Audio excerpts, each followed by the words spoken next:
No, no, no. You don't love me, and I know now. Tell the people. Tell the people. Sin. Tell the people. Sin. No, no, no. You don't love me, and I know now. What up, y'all? It's Killer B, the goddamn witch finder general. You got a witch, I'm burning their goddamn asses up every motherfucking time. What's up, y'all? I'm back with another one. I just uploaded one. I know some of y'all. Well, a multi-state search for the man suspected of shooting and critically wounding a Florida police officer ended in DeKalb County early this morning.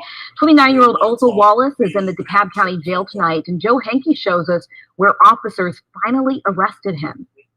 The 56-hour manhunt came to an end very early this morning when federal, state, and local law enforcement came down this road here. You have to talk when I tell you to talk.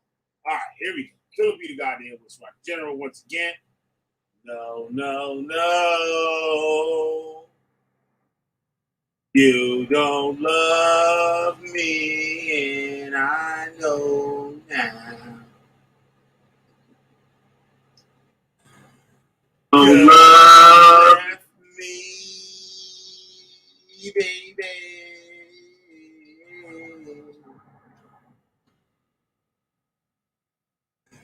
Y'all know how the song goes. Y'all know the song. Some of y'all might know this song. Man. When y'all gonna get it? It takes a cop to get shot in the head and shit, but still y'all gonna leave everybody out here to motherfucking die. Y'all heard last month the Hebrew Israelites threatened to kill me.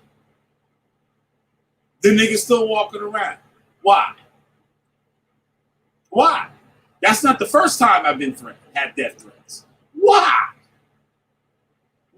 But them little niggas is still out here fucking. Them little motherfuckers supposed to be in the house and shit. That little nigga, he like 10 years old. Nah, he probably like 12. So he might be 12. But still, his little ass need to be in the house. It's goddamn 1 o'clock. Y'all heard it. If y'all actually, it's on this video I just uploaded. You hear me talking shit to the little kid. So y'all can watch that and hear me talk shit to the little kid on this little stolen bike. But it's probably a sister. It's not stolen. It's probably a sister. He's a good kid. But he shouldn't be out here this late at night. They caught the son of a bitch, Othel Wallace, right? I hope they fry him and bury him in pig guts. I like to say that right off the rip. And Jason Renner, I hope he has a great recovery and get back on the force and shit to do his job again. And hopefully he get the shot first, next time, right? GoFundMe for the man. I suggest you guys go there and donate. So y'all can look it up. I didn't have time to look up the GoFundMe. Shout out to the other cop. I forgot his name that was killed by the other Hebrew Israelites in Jersey City shooting. I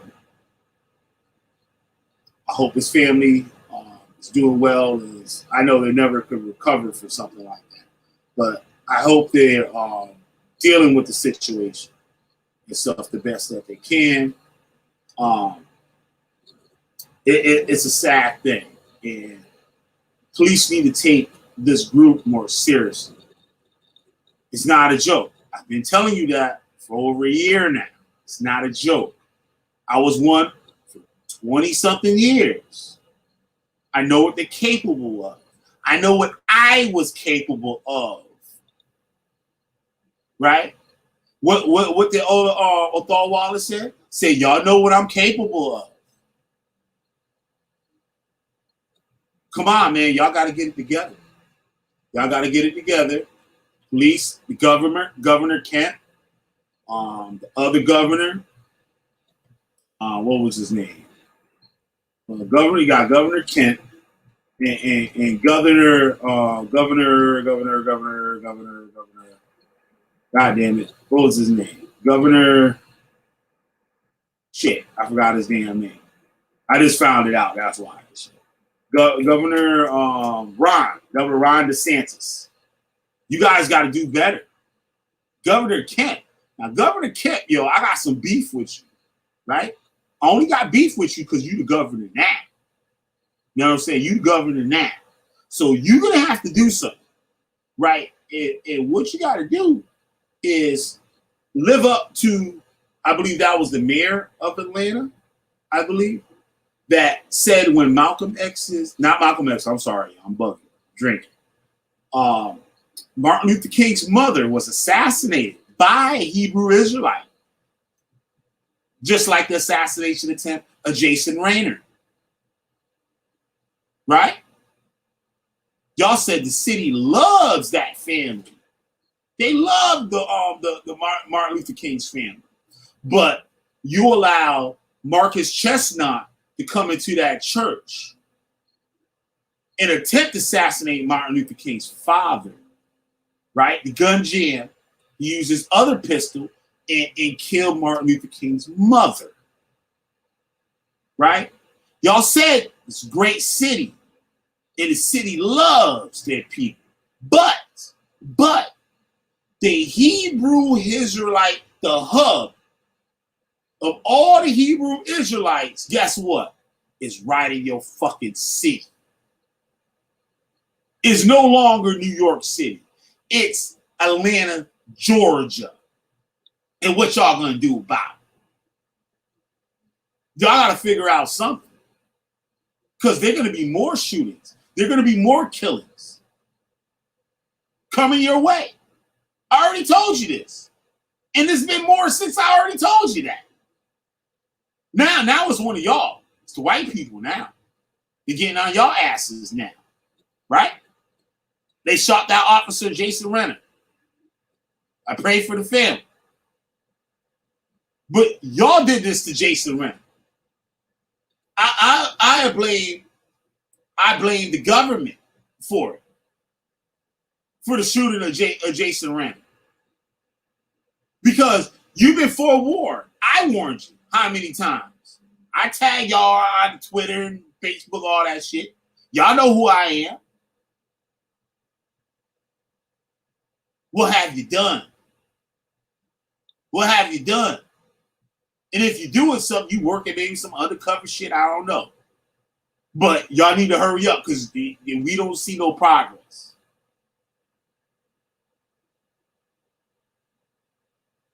Where's the laws? I know it's a sticky subject, freedom of religion, all that shit. I understand that. And I hope we keep it the way it always was. Right? But something has to be done. Something has to be done. It's going to be somebody else next. It's going to be before the year. Well, a multi-state search for the man suspected of shooting and critically wounding a Florida police officer ended in DeKalb County early this morning. 29-year-old Othel Wallace is in the DeKalb County jail tonight, and Joe Henke shows us where officers finally arrested him. The 56-hour manhunt came to an end very early this morning when federal, state, and local law enforcement... I should just get this shit out the way so I can stop her from interrupting me again. Let me just get this out the way now because she seemed to have something to say. Hope y'all tuning in. Got one person up in here. Live, niggas. I'm live. All right, let me send out a little thing to drink. Get my homegirl Brainstorm up in here. Hold on 1 second.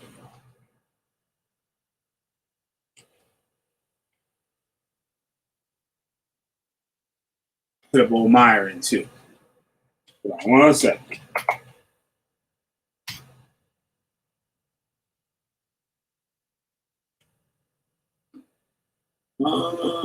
Myron, and we got Niggy will find his way up.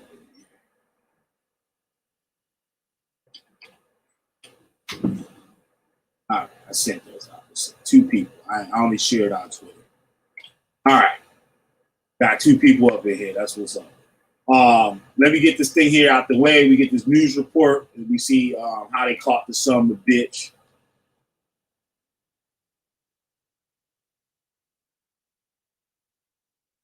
How many people gotta die before y'all get it? It's been going on since the goddamn 70s, 60s, 70s. Is the shit been going on? Shit, before that, the goddamn fathers of this shit has been getting motherfuckers killed and killing motherfuckers. Where are you at, Governor Kent? Where are you at, Governor DeSantis? Are you going to let this family down? Are you going to let Jason Renner's family down?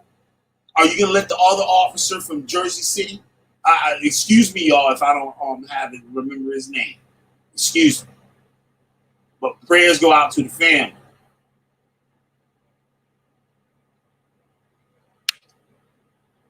Let's go. Let's get this thing.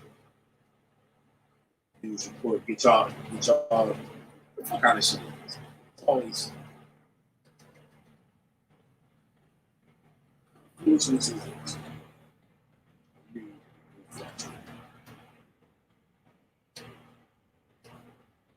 All right. Shooter suspect in the shooting of Florida.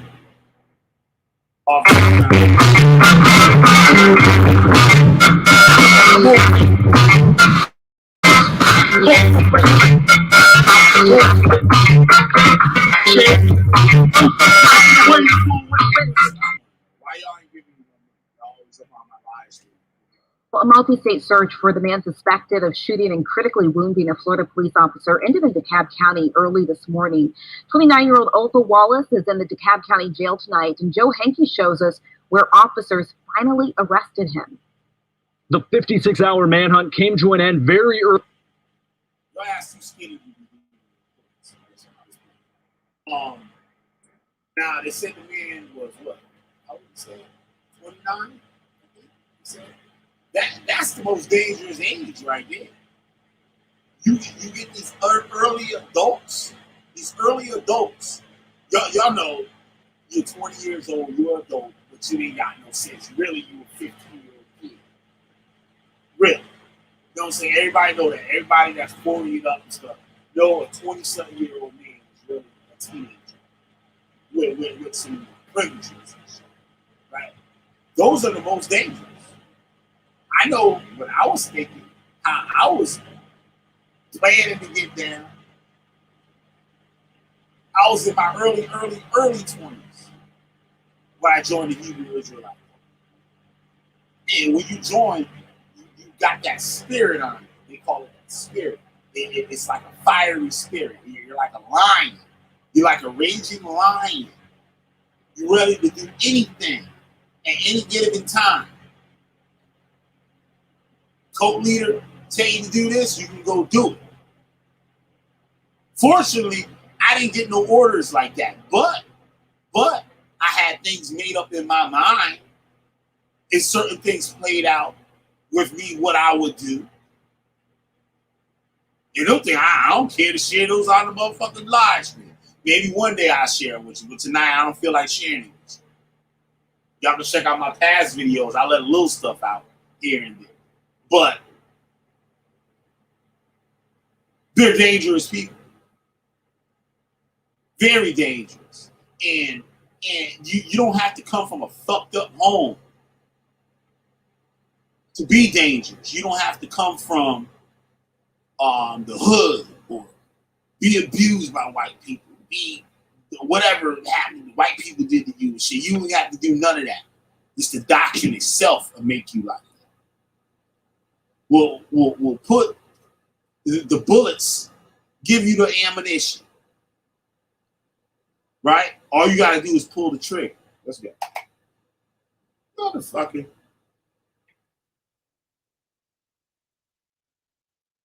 Early this morning, when federal, state, and local law enforcement came down this motherfucker looked like Woody from the goddamn Toy Story. road here behind me, about 5 or 6 miles northeast of Lithonia. They then drove onto this piece of property right here and tell me they found the man they were looking for hiding out inside of a treehouse. Daytona Beach police first asked the public to look out for Othel Wallace. I want to know why they let them make a good mug shot and shit with his good motherfucking gold teeth. That's what I want to know. That shit supposed to be out of his mouth before he even be processed. On Wednesday, seen here in an old mugshot. This is Wallace being arrested at 2:30 a.m. after. Howard, why you under the skies, nigga? You cut your locks, nigga. You look like you been in a treehouse smoking crack like a motherfucker.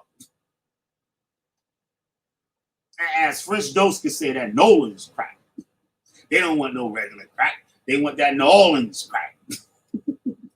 But those y'all don't know what I'm talking about. I guess that's how they say New Orleans and shit. Nolan's crack. New Orleans crack. Right? It looked like he been smoking crack like a motherfucker in that motherfucker. Look at that motherfucker eyes and shit. That motherfucker look like the wise potato chip owl and shit.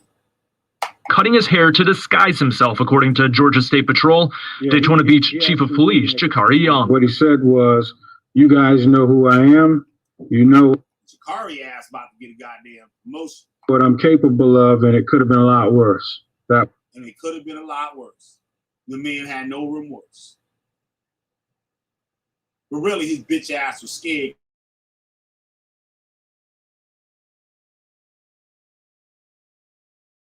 That was a statement. How's it going? On Wednesday, Daytona Beach officer Jason Rayner investigated a, quote, suspicious vehicle, according to police. Why are you asking me to go out there? Wallace can be. Why are you asking me if I live here? That's their motherfucking job. Seen pushing Rayner, and then a brief scuffle followed before a gunshot. Rayner was shot in the head and remains in the hospital. Police later confirmed Wallace may be heading to Atlanta. This morning, GSP, FBI, and U.S. Marshals found Wallace on this property inside this treehouse and arrested him using Officer Rayner's handcuffs. In the treehouse with Wallace was multiple flashbangs, rifle plates, body armor, 2 rifles, 2 handguns, and several boxes of ammunition. The property is associated young. That white woman look hard as a motherfucker, right? You guys saw that white woman, right? Says with a, quote, black nationalist paramilitary organization. They call themselves the Nut. Look at her. She hard as everybody else over that motherfucker. Shit, fuck, I feel you, lady. I feel you, yo. Do your thing. Effing Around Coalition, or just simply known as the NFAC. All those people standing there are heroes. On July 4th of last year, more than 100 armed NFAC members visibly protested the KKK at Stone Mountain, dressed in all black and carrying long guns. Federal law enforcement sources tell 11 Alive 4 other people were at the property this morning. Only Wallace was arrested, but guns and ammunition were seized. And DeKalb County court officials tell me Wallace could make his first court appearance as early as tomorrow. At some point, he's expected to be extradited back to Florida, where the chief of police. Tomorrow? So, they got fucking court on Sunday? I don't know, baby. For Daytona Beach says Wallace will be charged with attempted murder. We try to get rid of this motherfucker first when she start talking about it. So. Here we go to bullshit. A multi-state search for the man suspected of. Hopefully that shit chills.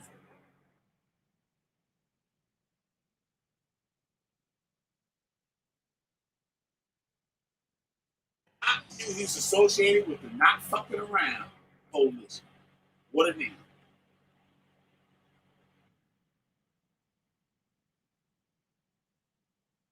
Down in the treehouse on property, heavily armed with 2 rifles, 2 handguns, multiple flashbangs, and several boxes of ammunition. You know who I am. You know what I'm capable of. And when he say you know who I am, I believe he's speaking on him being the Messiah, the King of King of Israel, here to save the black Hebrew Israelites that's caught in captivity in America. He said it could have been a lot worse. Right? So I guess he's playing Jesus. That's probably why he didn't shoot. Wallace said he was arrested according to Young. Daytona Beach's police chief said officers from the department were involved in the arrest. He said began in Georgia State Patrol troopers serving the warrant. The Cobb County Police Department was also involved, as well as federal agents from the FBI, Departments of Homeland Security, and U.S. Marshals. I just want to show y'all.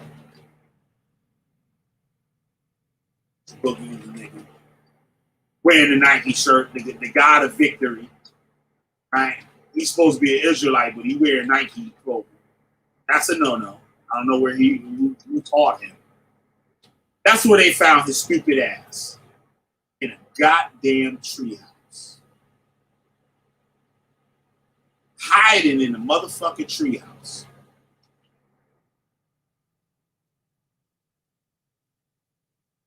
Unbelievable. And that looked like that treehouse is like actually set up. That's more like a deer stand. Nah, that ain't no stick because this shit got lights and a shower. That's a shower right there. That red colored wood structure that's on the ground. That's a shower. You see the shower head? Black shower head? Not the light that's in the middle of it, but to the left of it. It's a shower. Ah, man. Let's live with government cancer. Thanks to GADPS, SWAT, for their work alongside state and local partners to apprehend this dangerous fugitive. Our family and people in Georgia are praying for Officer Raiders for recovery.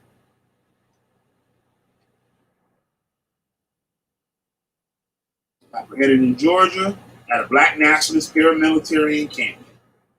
There is no place for hate in Florida. Actually, it is because the person the Hebrew Israelite that threatened to have me killed and shit is still walking the streets.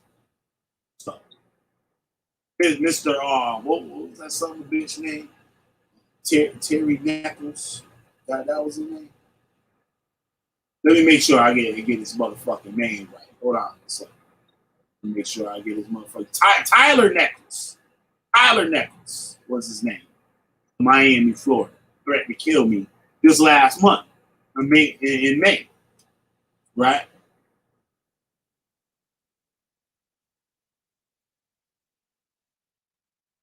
Already have a police record, extensive police record, but the man is allowed really to walk around this summer. Right?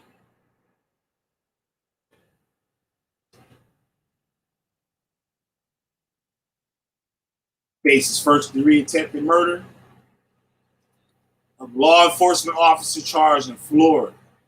Right?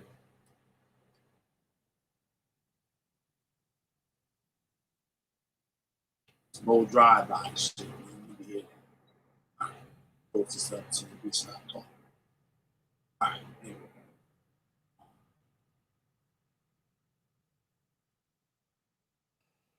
we go. One more thing here.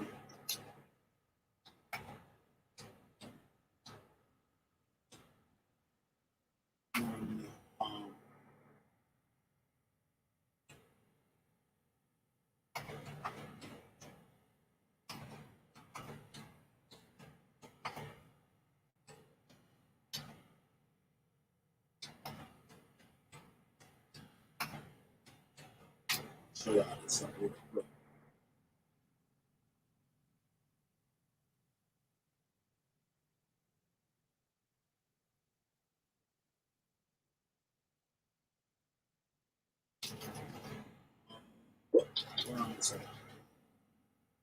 Lyrics. I want to show y'all something. I'll tell y'all a little bit about me.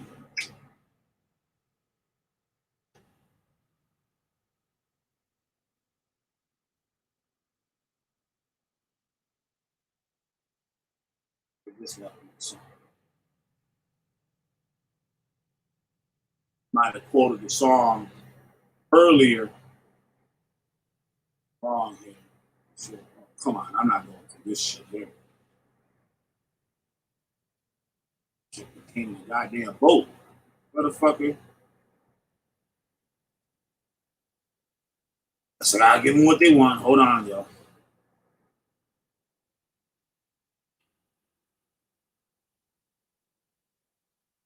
Oh, hell, we're not doing it.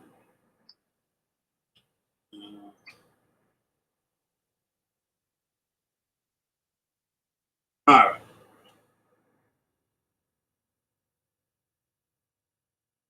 It might have been the song Wake Up. I'm not sure. Hold on one second.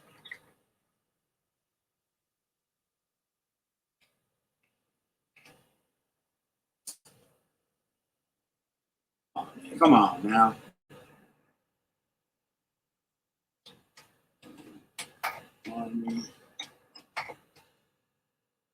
It's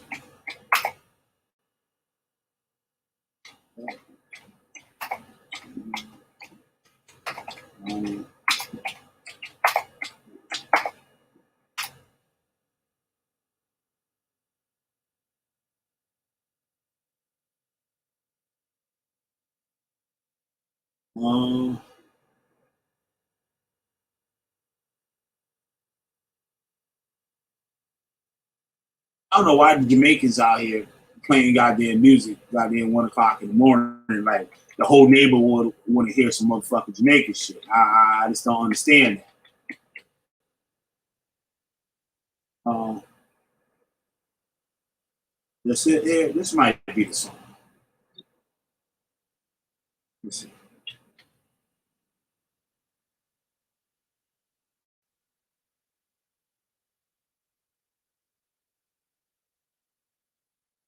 Oh, these websites is this. System check. Blue-eye LED illumination. Jesus Christ.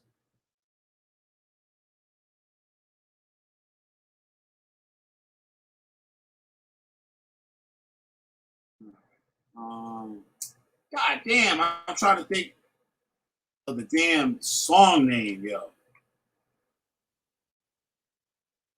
Okay, fuck it. I read this. This is from the Killer Army song, right? Now, Killer B comes. Got word Killer from Killer B. Killer from Killer Army, the rap group, right? The Killer Wu-Tang Killer Bees is on the swarm, right? Now, this is what your children are listening to. This is what your children are listening to, parents. Right? What's your style and what's your claim?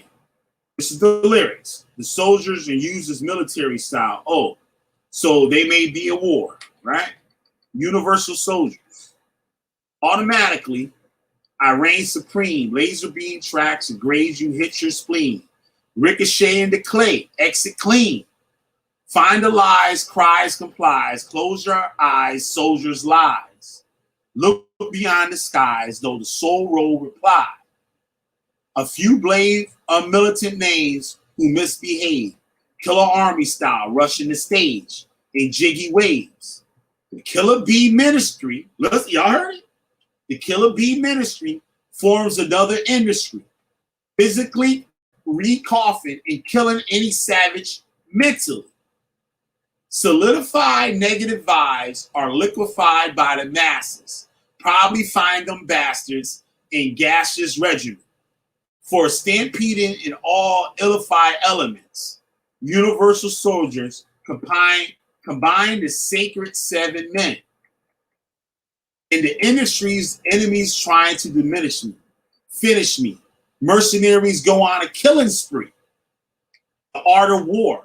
Planning a siege is risky, like an armed struggle. Shots flinging doubles, and they miss me. Because I'm immune to tight situations. Maneuvering is my formation to different locations. If I get caught, then I be gotten. That means the plan I was plotting wasn't stable. I gotta go back to the drawing table and start from the scratch, rearranging the whole map, changing the blueprints, make sure no one's being tapped. Now, this is what we saw play out with this guy. He fucked up. This nigga was using his phone. They got the GPS. They got Homeland Security on this, tapping the motherfuckers' phones, getting the GPS locations and all types of shit. Right? Now, this is before all this shit. These songs here is from the 90s. These songs are from the 90s. Right? Said changing the blueprints, making sure no one's being tapped. In fact, son, that must have been the problem. Take the horns off the hook. We gonna do this deal solo. In us we trust. In us we trust. And when the narcs came and rushed, ain't no time to discuss. Grab your God jewels and bust. Meaning shoot. Cause I roll with the unit 360 degrees. Tight like an ovary. Ain't no more casualties. Being reputed. We severe reign undisputed. I hear this? Shogun assassin, the killer army says. Yo, kill to protect and arm myself with intellect. Life is an edge because I serve at the dude in the army. I come with the new Wu order and documented notes. The battle site, planet Earth, stabbing niggas quotes. Attack the wilderness like a virus. Planted with no antidotes. There is no immunity. Waging war on the devil's community. Y'all hear this? Waging war on the devil's community. Zero in and I catch a vision.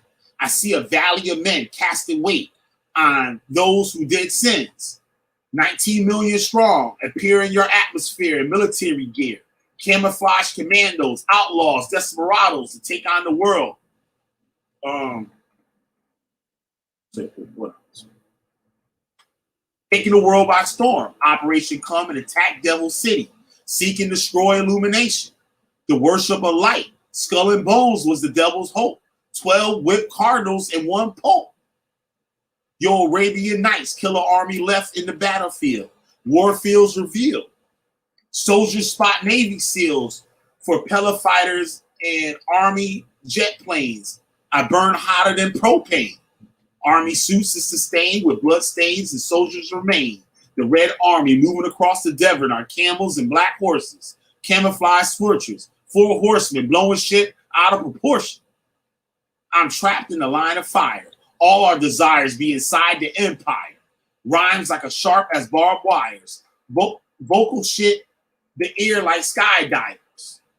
On gunpowder rains like April showers. Camouflage pillows with skies and Range Rovers. Soulful soldiers, soul controllers. I killed Jehovah, left the stash as closure.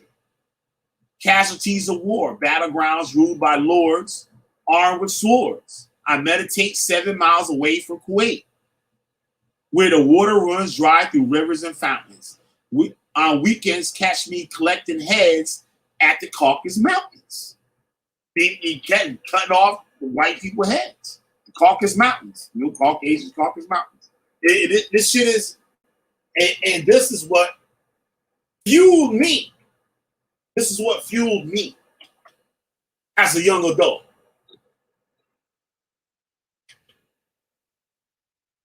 Hold on 1 second.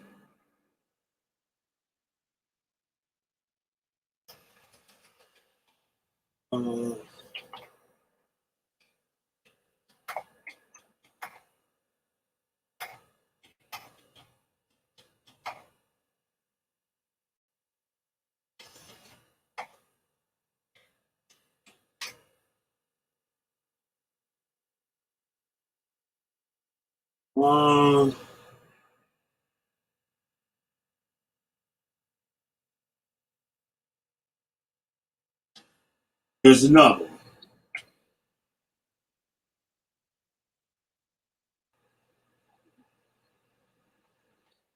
We at war with the enemy. We can't see a brutal conspiracy assassination, kidnapping, bombing, hijacking, and mass murders. Oh, this is the skip part of this.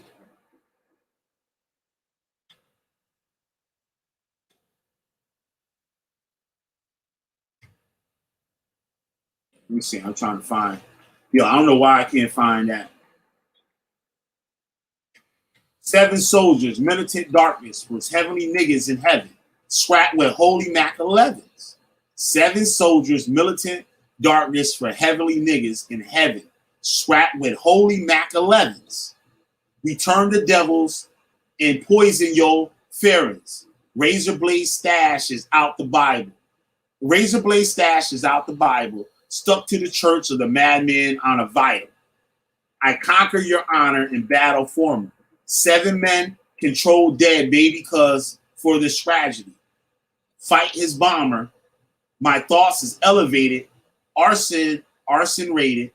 So speak to some mamas, 2 place devils plated. I take off the heads of those who worship Adam and Eve from the Garden of Eden. Follow the Prince of Thieves.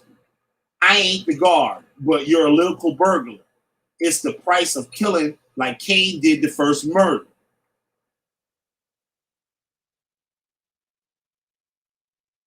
Let me see. I gotta find this song.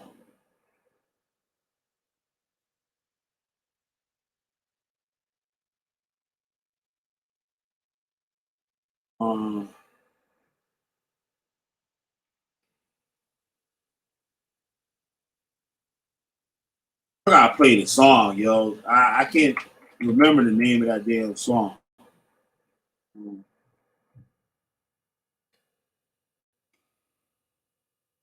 Yo, Jamaicans is jamming out here. I don't even know where they at. Yo, they're like 2 blocks down. So,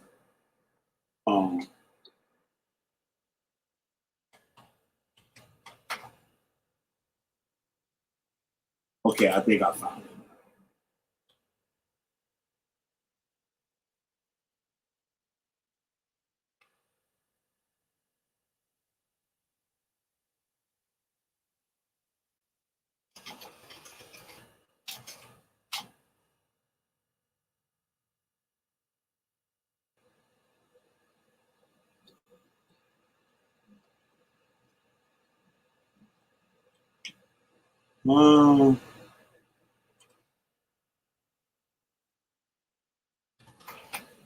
Damn it.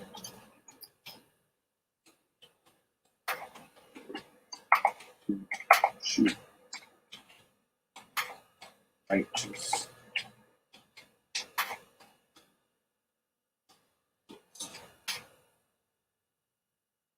Okay, I found it. It actually wasn't Sons of Man. It wasn't Killer Army. It was Sons of Man. With Killer Army was on that song. Listen to this shit. This is an anthem. Share my screen. This is like a Hebrew Israelite anthem. And this rap group was affiliated with Wu-Tang. Had Old Dirty Bastard's uncle that was in the group. And homeboy from Grave Diggers in that was in this group too, if I'm not mistaken. Let me share this thing so y'all not to see.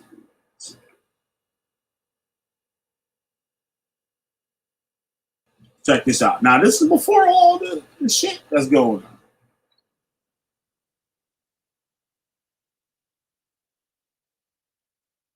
And for the government now that wants to charge people from their rap lyrics, right? There's people like if you a rapper and you rap about killing somebody and it happened to match up with an actual murder and shit, you can be charged for it. Something got to be done with this shit. Something got to be done. Hold on, let me get it. Bloody Choices in the name of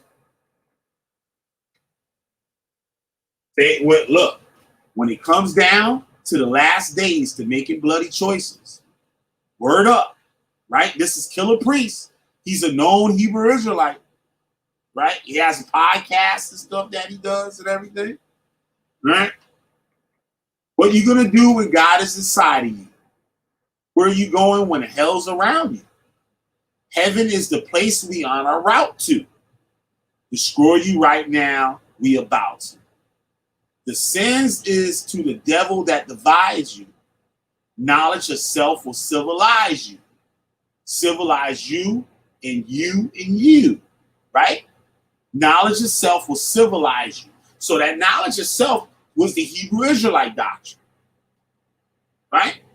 The knowledge of self, because you start following the book and it's going to teach you how to live righteously, right? That's what we talk, right? And it did. In a way, it did. It made us carry ourselves a certain way, right? To a certain effect, right? You no longer did a lot of things that you would see your black people do in I guess, ghetto ass situations. You wouldn't be a part of that.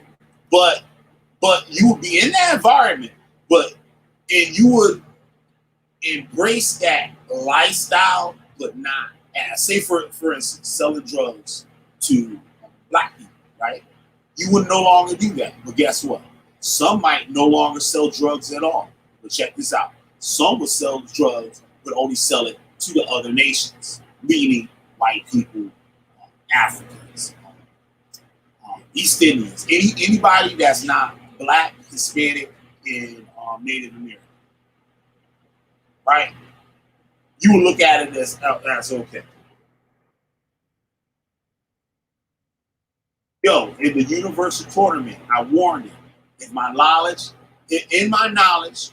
you not absorbing it. If my knowledge, you not absorbing it. If my knowledge, you not absorbing it. After I thought of it, my brain recorded it. Then I tracked, slaughtered it, went on tour with it. He talking about his songs. Longer than life or death, stalking it.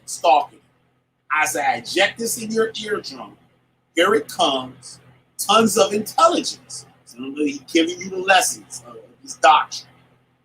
Fatter than elephants. I lock a mental slave instead of level.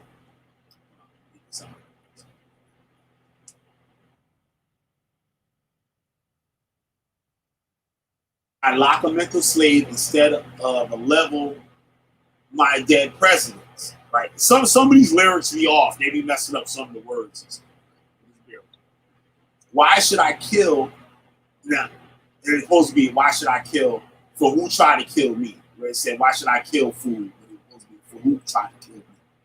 Walk through this industry with a bomb. It's supposed to be a bomb, not a bond. It's supposed to be a bomb strapped to my chest for a victory. History heals me, shields me, force fields me, meaning you learning the Bible and the history of the Bible telling you that you're an Israelite. And Yahushua is coming back to take a vengeance on the nations for putting you in slavery, right? History heals me, shields me, force fills me with the truth. Now, you heard Marcus Chestnut, listen here, Governor of Georgia. Marcus Chestnut said he learned the truth. That's the word that they use. Now, for all the people that say, we're not part of those Israelite camps. We different from them. But you know what they'll say? Then when you hear them say, yo, the truth, nigga, that associates you with that shit right off the rip. Somebody, one of the Hispanic Israelites, y'all got to watch out for them. They're going to start killing people too. I'll deal with one just before I hit the live button. Right? He said, well, we learned the truth from, hold on. You want to disassociate yourself and condemn the Black Hebrew Israelites who actually put you in the game to be an Israelite. They are pushing the Black Hebrew Israelites and saying the Hispanics and the Native Americans are the true Israelites, right? Now, they stole all the stuff from the black ones that told them that they was Israelites. But now, because a lot of Hispanics are racist. Let's just keep it funky. A lot of Hispanics are extremely racist against black people. Even though they got black blood running through their body, even though they got white European blood running through their body, somehow, some way, they think they are the indigenous people of these islands of Puerto Rico, Dominican Republic, and all that shit. The Taino Indians are extinct. Get it out of your head. 70 in the island of Puerto Rico. The hell was that? On the island of Puerto Rico, 73% of the people classify as Caucasian. I believe it was 13% as of African descent. And if I'm not mistaken, 3 or it could be 0.3 actually say that they are from Native American descent. Right. Let's go on with this. Why should I kill for who tried to kill me? I walk through this industry with a bomb to my chest for a victory. History heals me, shields me, force filled me with the truth. I'm going out like a troop. At war and able with my gun ready to shoot. righteous bullets. Keep your mind wicked proof. Any day you be a target aimed off of my roof. What? So he's telling you right there. Keep your mind wicked proof, or this man is going to prey on you one day. In the year 2000, when we was taught that Yahweh Shai, who the world called Jesus, is coming back to save the nation of Israel in 2000, right? We was told that. And on December, you know what I'm saying, what, 31st, we sitting in the house. I was sitting in the house. I wasn't in school. I was sitting in the house, sitting there waiting to hear these trumpets. I didn't really believe it, but everything else they taught me, it seemed true to me. So I'm like, damn, Jesus might come back. What we call Yahweh Shai might come back on New Year's. So these fools are sitting there on New Year's night and shit. When people out there celebrating the New Year, we sitting there waiting for Jesus to fall out the sky so we could grab our swords and start killing people. For real. Not no joke. Let a motherfucking nigga fall out the goddamn sky and see what happened to y'all motherfucking asses. Y'all have been drunk and stupid. Y'all wouldn't even know what was going on. Mass murder.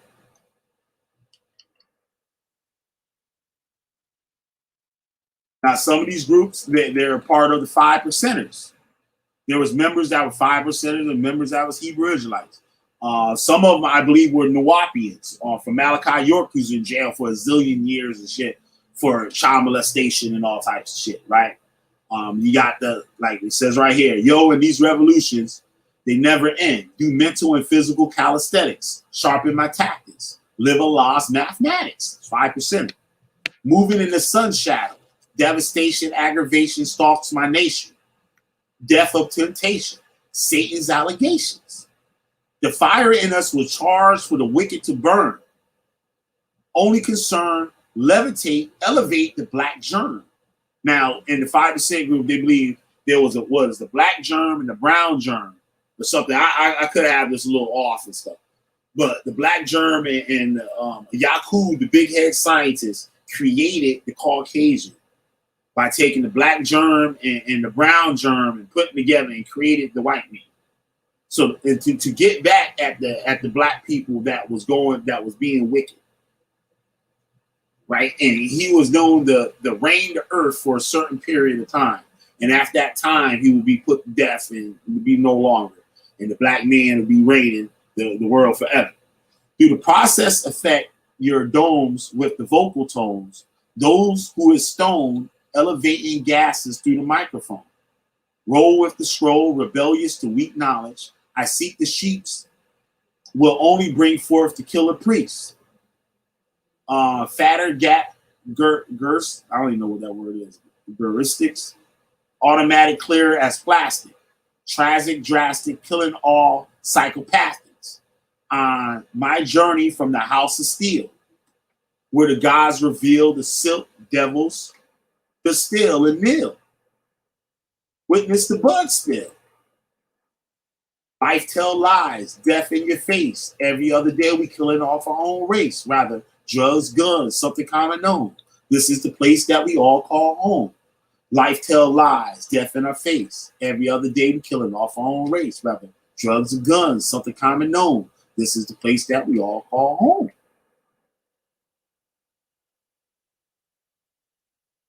That's the song. But I don't know, y'all. Y'all not gonna get it. But just like Wu-Tang said and shit. All y'all niggas need to do is get the Wu-Tang double CD, and y'all get all the knowledge y'all gonna need and shit. Y'all all the knowledge y'all ain't have to go to school no more. Y'all not gonna get this to the year 2040. And that's how I'm feeling right now. Y'all not gonna get this shit into the year 2040. But guess what? It's gonna be too late. You know how many motherfuckers gonna be killed? Who said I'm gonna be here? Hopefully these videos be still up. Y'all gonna be like, God damn, Killer B was telling us all the motherfuckers. The witch finder general will been warning our asses and shit. Why only got 2 motherfuckers up here? That's what I want. I'm about to get up off here. I'm just ranting. I'm just doing a video because I could do it. But I just find it disturbing that these government officials and stuff talking about this thing when the problem was always here. The FBI knows the problem, right? The police knows the problem and stuff. But what is being done? Maybe it's just not important enough. Maybe they got other issues that are more important. They feel like I don't know, but something has to be done. And these are not just individuals. This is an ideology that the people are getting, and it's growing. Right? I don't want y'all to think that this is just some little, like some ghetto motherfuckers got together and thought of this shit. No. This stuff is growing into your normal, everyday lifestyle. One way or another. These people might not join an actual group. These people might be doctors. These people might be lawyers. These people might be politicians that believe these ideologies, that believe some of this stuff, that these white people and shit, they're gonna die. God gonna kill them. God gonna put the power on us to kill all the white people and the Africans. Well, to let y'all know, the Africans, they don't believe that Africans are Israelites. Some are black only Israelites, like this guy that shot the cop. They believe that it's only a remnant of Africans that are Israelites. Not all Africans are Israelites. They believe that the Israelites migrated through Africa and they just happen to look like them. See, it's a lot of stuff. Like, y'all can read a book, y'all can listen to some of these people talk about Hebrew Israelites, but they're not going to tell you how the shit actually works. You know what I'm saying? I'm going to tell you how it actually works. I was in it. There's people that dedicate their channels to talk about Hebrew Israelites, but they only know what they hear. I was in it. You know what I'm saying? I was in it. I was part of it. So I don't know. I'm gonna get up out of here. I only got two motherfuckers up there. I don't know if anybody want to come on. These two people just hanging out with me. I thank y'all two people for hanging out with me. I appreciate it. I know I've been drinking and shit. It's late, and I just felt like saying something.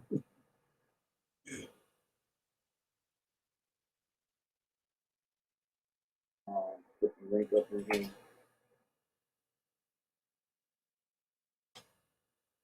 This is the link. Anybody want to come up in here? I'll give y'all a few minutes.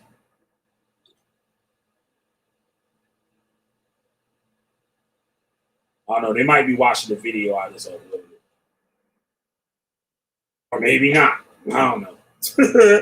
Maybe not. But yeah, man, shit. I did the video the other day. You know, sometimes I gotta make the shit comical for people to watch it, which is just fucked up and retarded that I gotta do that. But people see it and it's like, well, I feel it might not be true, but I feel most of my viewers take this shit as a joke or some type of entertainment. But thanks, JD Hill, man. I appreciate it. Appreciate it, bro. They're hanging out with me. I appreciate it. They don't take it serious. They think it is also like this ignorant, like nigga shit, some internet shit. Like, you know what I'm saying? No. This shit is real. This shit's real life. And from my end, I'm no longer a Hebrew Israelite, but I know what goes through the mind of the Hebrew Israelite. So I know what they're capable of in the way they think, in the way they would respond to certain things. How they would respond to me, how they respond to the police, how they respond to the school teacher, how they would respond to their boss at work. That 2000 prophecy, motherfuckers was quitting their jobs. Could you imagine, right? You supervisors out there, managers, businesses, your worker, been working there 10 years, 5 years, whatever, right? All of a sudden said, God coming back on New Year's, nigga. We gonna come back here. I always hated your cracker ass. And guess what? Yahweh Shai coming back, and he gonna give me the powers to put you to death, put your family to death. I'm gonna rape your daughter. I'm gonna rape your wife and put them in chains and have them in the bed chamber. And I'm gonna have my way with them when I want to have my way. Imagine it. And that really happened. That really happened. A person, they might have been quiet the whole time on the job. Been quiet. They might be wearing their little fringes or something. Y'all didn't think none of them. You might ask them about it, and then they might say, I'm a Hebrew Israelite. And y'all niggas don't bother to look that shit up. It's like, oh, okay. Oh, you don't eat pork? What are you, Muslim? No, I'm an Israelite. And a normal person ain't gonna like look into that shit. They're not gonna look into it. He's not gonna tell you right away that God come back to kill your motherfucking ass. But that's in his mind the whole day. There was a cartoon that was made years ago. I wish I would pay to get that cartoon. And what it was, there was an Israelite that was an animator. He made a cartoon. And the guy was at his job. And Yahweh Shai supposed to be coming back, like tomorrow, right? He went to the job. He said, man, fuck you. Fuck your sock. He said, fuck your shoes. He said, fuck your little socks with the bells on it. Yeah, y'all know what I'm talking about and shit. Yeah, y'all got that boss and shit, like the old dude. He be just wearing goofy shit, like they'll say that motherfucker got some Christmas socks on and shit. The little holiday bells and shit, the ribbons and shit, like the socks. He said, fuck your socks. He said, fuck the little bells and shit you got on it. Fuck you, cracker, right? And told a white woman and shit, he gonna have this way with her. She gonna be his concubine. It was a hilarious fucking cartoon, dude. I'm just waiting. I wish one day that video will pop up. The guy that made it, I believe his name is something politics. Not BK. What was that dude's name, man? Something. He's still around, I believe. He was a GMS member. He's an old dude. He sounds really old when he talks. Something politics, his name was. YT Politics, I believe his name was. YT. It was like YT or something like that. He didn't spell it like Whitey. It was like YT Politics. The guy named was. He was an enemy. It was hilarious, dude. Like it was so realistic. Like it was so realistic. It was exactly what the Hebrew Israelite thinks in his head that don't really say it all the time. But if Yahweh Shai was coming back tomorrow, y'all would hear all of that shit. But yeah, just imagine a group of people waiting to kill you. These people could be your guy that you work with. You might work in a truck, and this guy rides with you in the truck every day.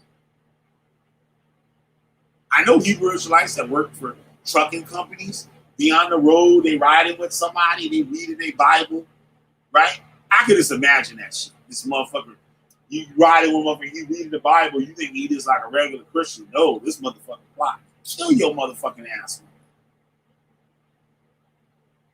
He thought he plotting, seriously plotting to kill you. He wants you to die. You people that want to bring Hebrew Israelites on y'all panels and stuff like that, you think y'all having a civilized conversation and all that shit? No, there's nothing civil with him. He wants you to die. He wants you to die. You going against his religion it's not a religion, his cult, right? And just imagine that shit. You might have a child. Your ass might have not been the best parent. And from you not being the best parent, he found somebody, hey, brainstorm, what's happening? This for you not being the best parent, that child gonna go astray a little bit, right? he might rebel. He might look for somebody that like I played earlier. Well, actually, it's on. Did I? No. I played it earlier. The live stream I did a little earlier. I showed one of the football players talk about his coach. He said, "Yo, I ain't had no father. My father no good. And this man, I looked up to this man as a follower, and he steered me in the right way and showed me what I'm worth, and showed me how to be a better person. I look up to this man. Now, since your ass a piece of shit parent, I tell your kid you ain't shit. You ain't gonna never be shit. Y'all black parents, y'all good for doing some shit like that. You ain't gonna never be nothing. What you want to do? Even if you got good intentions, what you're saying, sometimes it's the way you say it. You're not in tune with the kids of the time, right? I try to stay hip with the kids of the time and shit. Like, I interact with kids all the time. I stop kids being like fucking. Like, you hear me on the video I just posted before the stream. You hear me talking shit to the little kids and shit outside. What you doing on that girl bike, nigga? You know what I mean? I talk shit to the little motherfuckers and shit, and I like to hear what they got to say. Like, little kitty, but like 12 years old, 10, 12 years old, whatever. I want to hear what's going on and shit. Like, how you think? Like, how the neighborhood treat you? He talking about, yeah, this dude's an asshole. They talk to me like they talking to one of their friends. They don't talk to me like I'm an adult. These little niggas be cussing and everything and shit. Right? I just let them roll. I let them rock. Like, you know what I'm saying? I get it. Like, you know what I'm saying? But it's like, so, like, little motherfucker riding the kid. I'm like, what the fuck you doing with that little girl bike? Like, where is you going? Like, you want everybody to see you riding that little girl bike? It might have been his sister bike or whatever. I told him it's a stolen. And don't leave that shit in front of my house, right? So, like, little things like that. Like, kids, like, pay attention. It's like some fucked up shit you do. Kids pay attention to that. So, if you do that, this kid is going to find somebody that makes them comfortable. This kid is going to find somebody that feeds them what they need. You know what I'm saying? Whether it's emotionally, spiritually, or whatever. And what's best for a kid to run into somebody with some religion that's going to convince this kid, no matter what happens, this guy got your back. He got your back. Jesus got your back. Or I'm not saying nothing about the Christians and stuff. Don't get it twisted. But they will take, like, say, Yahweh Shai. Yahweh Shai ain't Jesus. Yahweh Shai is some other shit. That's Jesus with some kind of crazy spirit, demonic spirit, or whatever. Right? That's not Jesus in the Bible. They tell you it's Jesus in the Bible, but they make him out to be something other than what it actually is. And these kids are gonna gobble it up. They're gonna be like, well, I told y'all the story the other day. Like, my boy, right? He dead now. He got murdered, right? And the story was crazy because like that day he got murdered, everybody tried to get him out of the location that he was in. People that don't even go in that neighborhood and don't hang out, do shit like that, came there, right? And I predicted this shit. I said, yo, you keep living like this, somebody will have his ass by the end of the year, by the end of the summer. And guess what happened? Guess what happened? Got shot, point blank range in the chest with a shotgun. He is no longer here. But he came into the truth, like I was saying earlier, the truth, same time I did.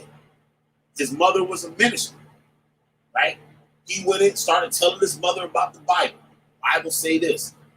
You ain't supposed to be teaching. The Bible say right here, you ain't supposed to be speaking in church. It's like, where you getting this from? You reading the wrong book. What Bible you reading? No, I'm reading the same Bible you gave me. That you told me to read. That's what I'm reading this out of. He wasn't lying. Right? He wasn't lying. And now she mad. Hated me, because I was the one filling him with all that shit. Hated my ass to death. the day he died, his mother saw me, drove right by me, knew I'm like one of his best friends and shit. Drove right by me and said damn word to me. Right? But you telling her all this stuff, showing her in the book. And she like, you crazy and all this stuff. But she couldn't combat none of this stuff. She couldn't rebut none of the stuff that was in there. So Christian churches now are putting people in leadership that don't even know that book. Sister Cherry is out there slaying these motherfuckers. Sister Cherry ain't one of them. Sister Cherry smoking these motherfuckers out with that shit. Sister Cherry was around back in the day. Ain't nobody running up on her with that shit. I used to debate with the church pastors and all that shit. None of them could deal with it. Jehovah's Witnesses coming here. I stopped the Jehovah's Witnesses. Jehovah's Witnesses to this day don't even come to my door. To this day, they skip right over my house. I remember one day, one of the Jehovah's Witnesses, they come in groups, right? And they came and dealt to my door, and I went, my Israelite brothers, right? We go through the scriptures. We already got what you call the spirit on us, right? We open the door, we love it. Most people like they just trying to get rid of their asses. It's like, yeah, let's deal with these scriptures. You know, we all thugged out and shit, like, you know what I'm saying? We don't look like nobody that deal with the Bible. And they think they got us. We can teach these little nappy-headed motherfuckers and shit in scriptures. Oh, no. Oh, no. They ran from us. And guess what? They tried to go get the guy that's higher up than them. They went, they took off, and they came back. And he gonna come out. He was a police officer, right? Now, we look like some niggas that just be getting in the shit, right? We sitting in the car. He gonna come up to us, and we dealt with him. He like, holy shit, like, what the fuck is going on here, right? And know what he started to do? You guys got jobs, like, what the fuck that got to do with these scriptures, nigga? Yeah, our job is teaching people this truth, motherfucker. He couldn't deal with us. He was a cop, so you already know how the cops get down. Like he a cop from out here, like they rough, but he couldn't deal with us. You know what I'm saying? Now we win it, so that solidifies our faith right there, where they can't deal with us. Like Joel, this is when you come over here and deal with us, and we knocking everything down that step up. We knocking everything down. Baptist preacher, Methodist preacher, you name it. We knocking them down. And we believe this stuff. And we take it to heart. Like we would die for that. Like we would literally die for it. Because we believe that there's going to be a place for us in the kingdom if we die for this. So we ain't got no problem running into danger, running into something like, you know what I mean? We ain't got, because Yahweh Ba'ashem Yahweh Shai is with us. And that's what y'all got out here today. These Yahweh Ba'ashem Yahweh Shai, why the motherfuckers racing down the street? This shit crazy. And just like we got Othal Wallace, right? He was one of those people. His bitch ass didn't really want it when it came down to it. He shot that cop, right? But he hiding up in the treehouse. Cops run up on him. He got all that ammunition, flashbangs, all that shit. He didn't want no smoke then. So when it's a test of faith. It'll be easy for you to go to a weaker vessel. How we used to say, people go to a weaker vessel. Right? Somebody ain't ready for you. I know if one of those elders would have told us to do some shit, we would have did it. We used to go in Hispanic neighborhoods. You know how Hispanic people like to have the Virgin Marys, the little statues of Virgin Marys in front of their house, Jesus in front of their house and stuff like that. we would hop the fence, go in these people's yards, and destroy those statues. We would take them. Some of them, a lot of them got plastic ones. We used to take them plastic ones and punch them, like poof, and punt them through the yard, and so they go flying like fucking into the street. So some of these people had those statues on their front lawn for 20, 30 years, and we'll go bust the head off of them. And they knew we was doing that. Like the elders I was teaching knew we was doing that. And they were like, yo, y'all brothers need to stop doing that shit. Y'all niggas taking that shit too far. You know what I'm saying? But they knew we wasn't going to stop.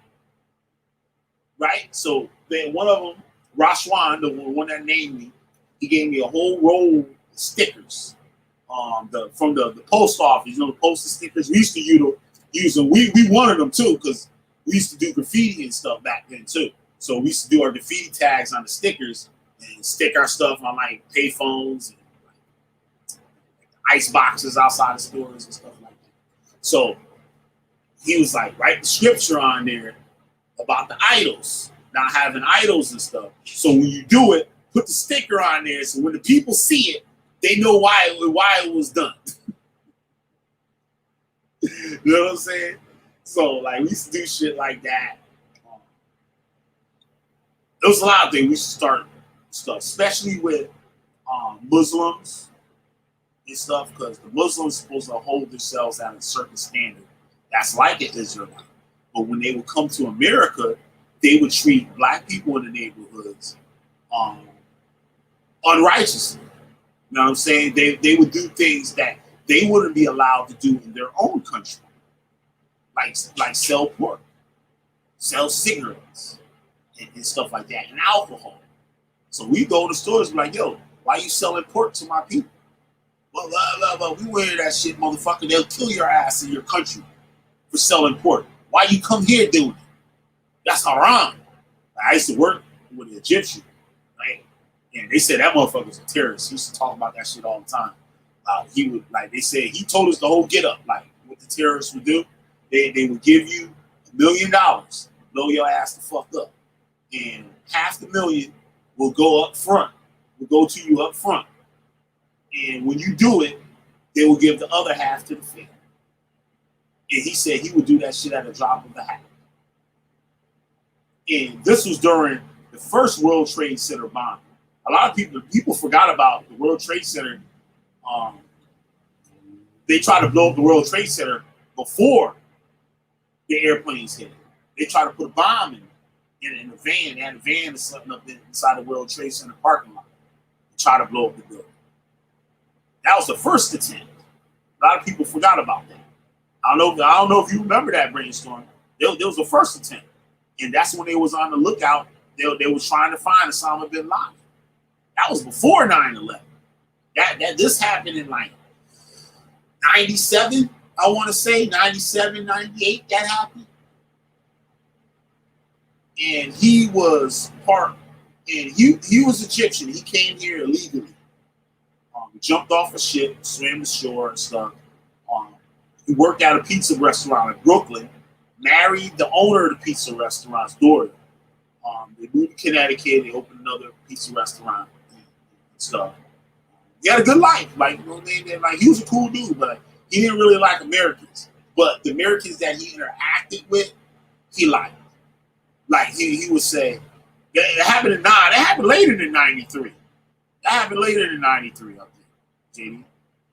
I believe that was definitely later than 93. Because I was working then. That was like 97. I remember when that happened. But anyway, he had went to Egypt, and they didn't want to let him back in the country. Like, he had some kind of trouble. It was like he was illegal, and something had happened. I forgot how it went down. They didn't want to let him back in the country. And he had a dude from Patterson, New Jersey. And y'all don't know, all them terrorist motherfuckers live in Patterson, New Jersey. Yeah, if you look up, you just type Google terrorists and put in Patterson, New Jersey, a whole bunch of shit will come up, right? this boy from Patterson, New Jersey, came to watch the store, and I be talking to him and stuff because, like, I was interested. This is before the Hebrew Israelite. I was interested in Islam. Like, I was reading Malachi York books, and he had his little spin-off of Islam and stuff. So I would question them and everything. And he told me, he said, "Yeah, I'm gonna go meet with the FBI tomorrow." Damn, nigga, you snitching? I'm like, well, damn, like, I'm like, you a whole ass nigga, like, you snitching on motherfucking people. You know what I'm saying? You supposed to be down with the shits, nigga. Like, you know what I'm saying? And he was, yeah, he said he had to be. He said he know these terrorist motherfuckers, and he was gonna have a meeting with them. That shit heavy as fuck, right? Yeah, I remember the nigga's stomach was fucked up. He used to always have to drink that metal mucil shit, like, all day long. That nigga be drinking that shit, like, he's like, my stomach, it feels so bad. It feels so bad. He was a weird nigga. But finally, they let him back in the country. My boss back in the country. And something happened. He went again to Egypt. And that was the last time we seen him. The family was allowed to come back. And to my knowledge today, he's still in Egypt. His cousin, the dude that he came over here with, still lives out here. So I gotta go check him and stuff to find out about some more. Dude liked me though, like he liked me. Willie Grits, parents used to work there at the restaurant too. And he used to say, yeah, like, Billy kind of good white people, motherfucker. Good white people, motherfucker.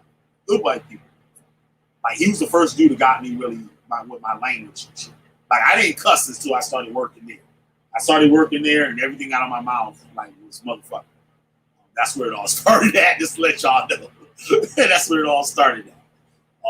Yeah, I never cussed in my house and stuff. My parents never cussed. Yeah, he fucked me off. But, yeah, he used to talk about that terrorist stuff all the time. Like, how that shit go down and everything.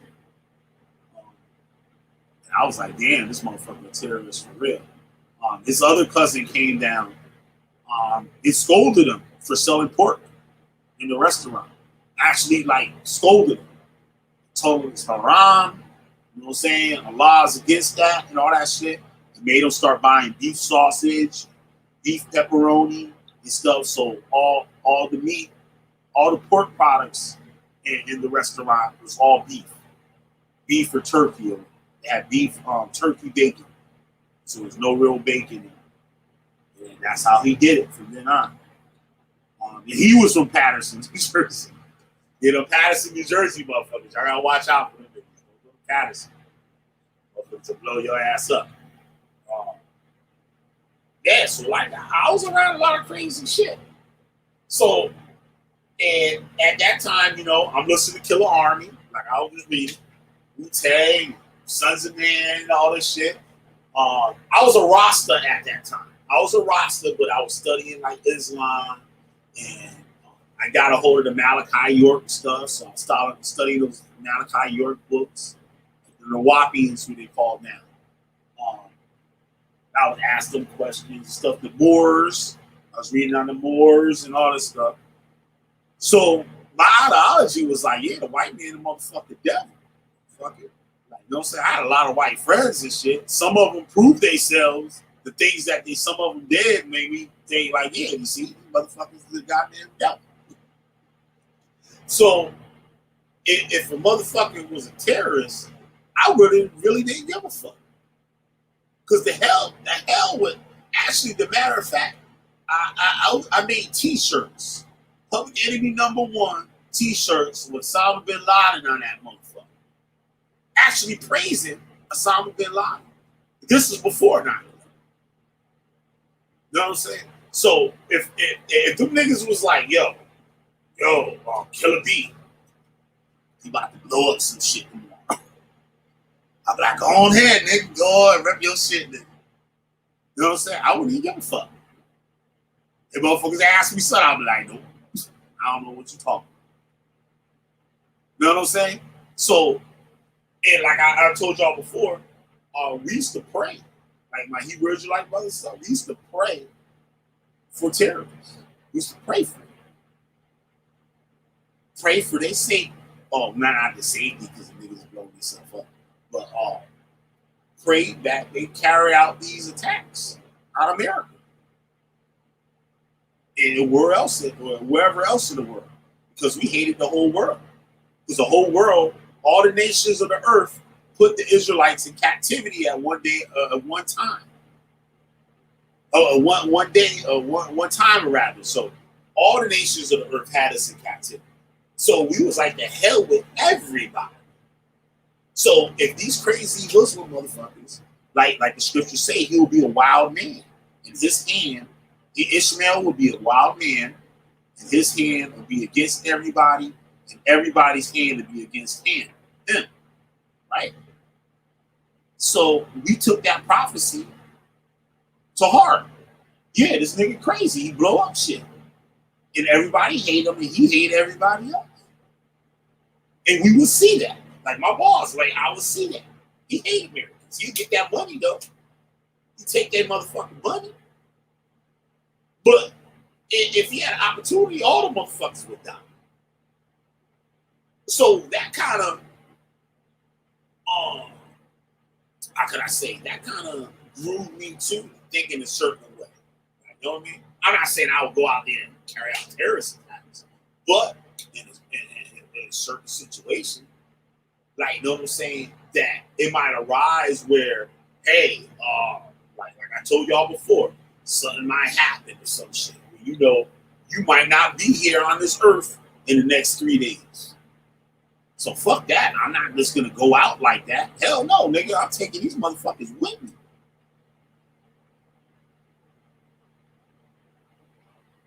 You know what I'm saying? This shit is crazy. So y'all gotta pay attention. Like, you know what I'm saying? The law enforcement, all that shit. Y'all gotta pay attention to who these motherfuckers are. Y'all can roll up on the Hebrew Israelite, right? Y'all can roll up on the Hebrew Israelite. Patrol the neighborhood, roll up on the Hebrew Israelite. And just like what happened to Jason Renner, right? He rolled up regular traffic stop thing, like start check the dude out. This motherfucker pulls out a gun and shoot him in the head.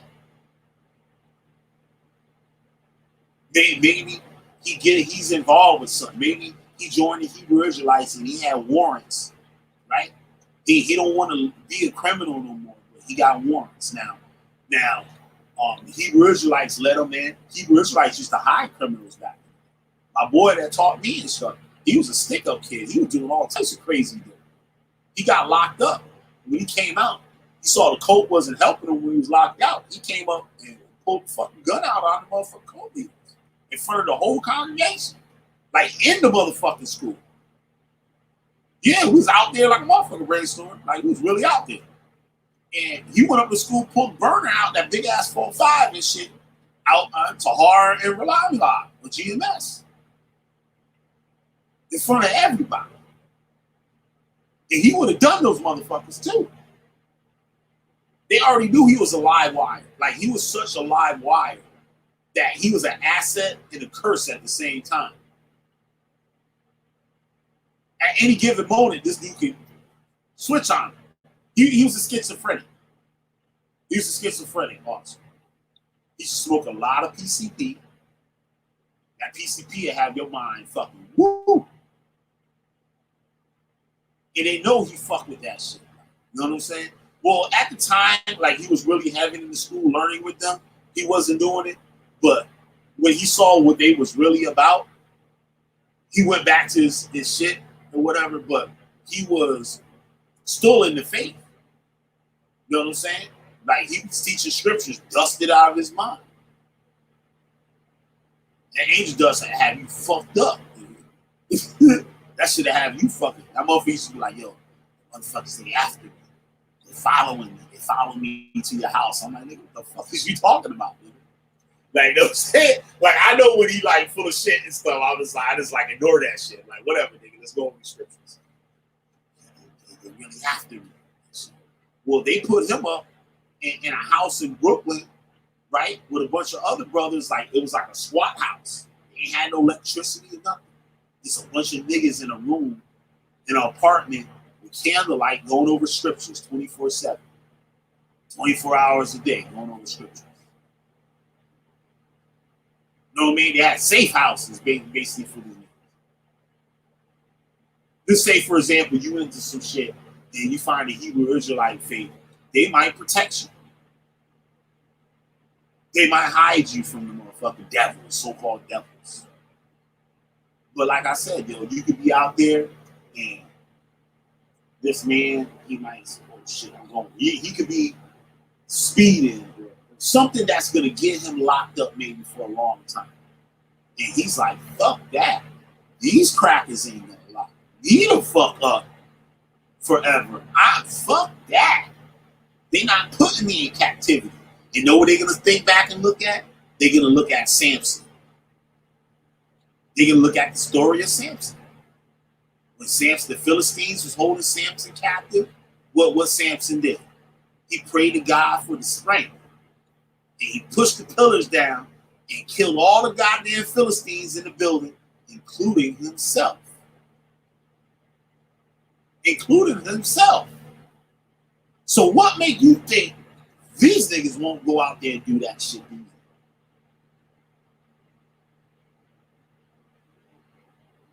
know what I'm saying? So that's what y'all gotta think about that shit. That's what y'all fail to think. That's what y'all fail to realize. These motherfuckers will kill you. Y'all think I'm playing? Y'all really think like I'm joking? Like, you know what I'm saying? This is real shit. Let a motherfucker get cancer or some motherfucking shit. Nigga. And say, oh nigga, you got 2 weeks to live. Niggas is dying. Motherfuckers gonna die. Fuck that. The white man gave me this wicked ass food. He gave me cancer, nigga. Fuck that. You know what I'm saying? They're gonna go out there and scrap something to themselves. You go in there with a bunch of guns, go to the police station, shoot that son of a bitch the fuck up. You kill whoever they can. If they kill him, so what? He gonna supposed to be dying next week anyway. Fuck it. Fuck it. Oh, these crackers gonna lock me up? Fuck that. I'm killing as many of these motherfuckers as I can before I go in there. That's just what it is. That's how serious it is. A lot of these new Hebrew Israelites, like on the internet, they're not built like that. They haven't been indoctrinated. They on the internet. They can still do what they want to do. They can say they're Israelite on the internet, but off the internet, they smoking weed. They fucking with white women. Like, they doing all types of shit. They eat fucking pork, ham sandwiches and everything. They eat ham sandwiches and everything when they off the internet. But when you in an organization, you around motherfuckers. You really believe that shit. Like, you part of it. Like, you actually part of the nation. That's why I laugh at internet Israelites, because like they wanted these. They wanted these. And they're not really sincere in that walk. But they're still dangerous. Because the cult makes them feel good about themselves. Like I talked about before. That kid that you talking shit, your son and your daughter that you talking shit to, tell them they ain't shit. Not allowing them to express themselves or carry out or help them, support them with the things that they want to do in life and shit. Guess what? Colton, like, well, brother, so you can do that for the truth. You want to be a graphic designer or whatever, right? They telling them, like, nigga, you what the fuck is that shit or whatever. Colton would have said, yeah, brother, you can use your skills. You can make a logo for the truth. You can be making illustrations and stuff. We can make children books for the truth.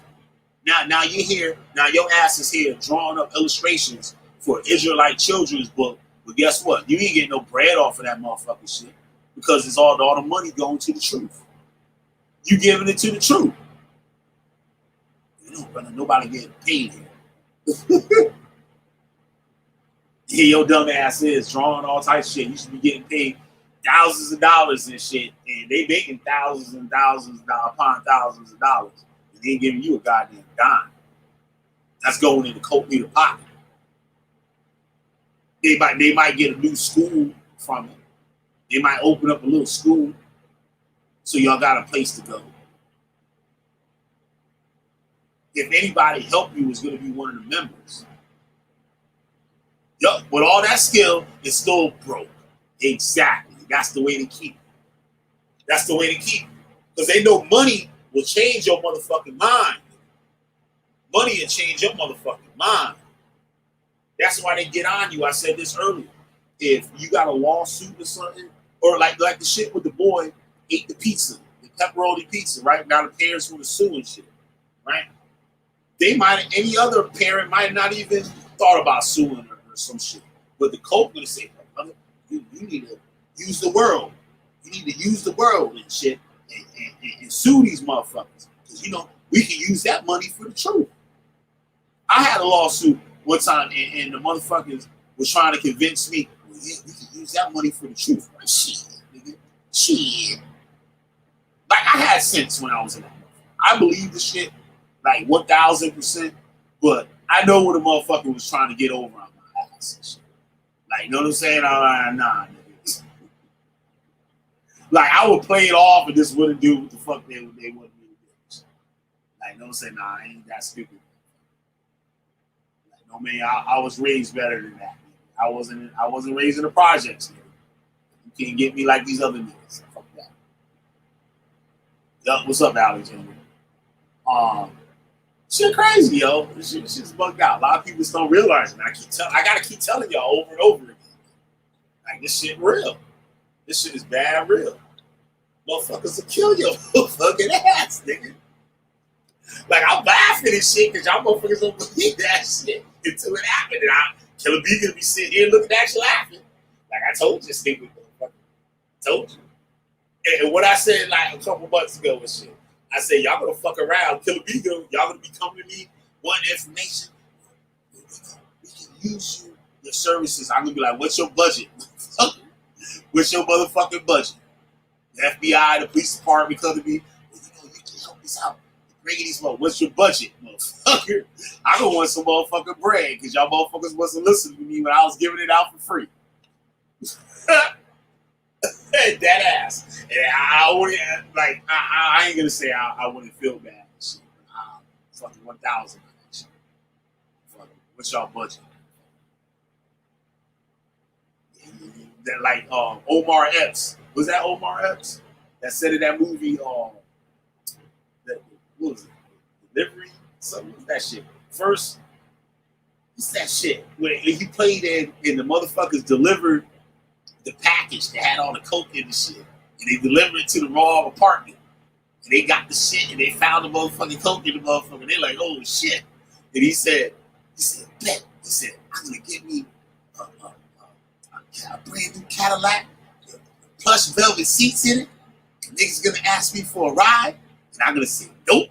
Because it wasn't fucking with me when I ain't had no money. Yes. He said, they had me a Cadillac, brand new Cadillac, plus velvet seats in it. And motherfuckers gonna ask me for a ride. I'm gonna be like, nope. Because it wasn't fucking with me when I ain't had no money. Straight up. Killer B, we gonna need your help and shit for this. Like, what's your budget? My niggas got it. Motherfucker hit that cash app. Motherfucker hit that motherfucking cash app. You know what I'm saying? I've been trying to help y'all motherfuckers. Now y'all laughing at me. Now motherfuckers is out there killing y'all motherfuckers and shit. Now y'all want to come find Killer B and shit. Killer B been telling your motherfucking ass for years. Telling your motherfucking ass for years. You ain't listening. No. That's how the world go, motherfucker. That's how everybody else do it, motherfucker. Don't get mad at me. Well, Killer B, you want more people to die and shit? Hey, nigga, I did warn these motherfuckers. Don't look at me, nigga. I don't really give a fuck. Hey, nigga, what's your budget, nigga? I gotta keep it 100. You know what I'm saying? The motherfucker wasn't fucking with me when I was out there telling the truth. You know what I'm saying? Motherfuckers wasn't fucking with me. Motherfuckers is not fucking with me. Yeah, man, it's like, this shit crazy. Man. This shit crazy. And there's more groups out there besides the Hebrew Israelites. Like, you know what I'm saying? Like, I could dig into some other shit. I want to get some different types of people. I'm friends with a lot of ex-Jehovah's Witnesses on Twitter, which is interesting. And you know what I find is interesting too? That the lifestyle that they live afterwards are like drastically contradictory to the doctrine of the cult. You know what I mean? So I'm not saying like these people went worse or whatever, but these people had these feelings or wanted to express themselves and stuff, and the cult was holding these people back from being from being. Thank you for listening while you're working. You working, bro. I appreciate it.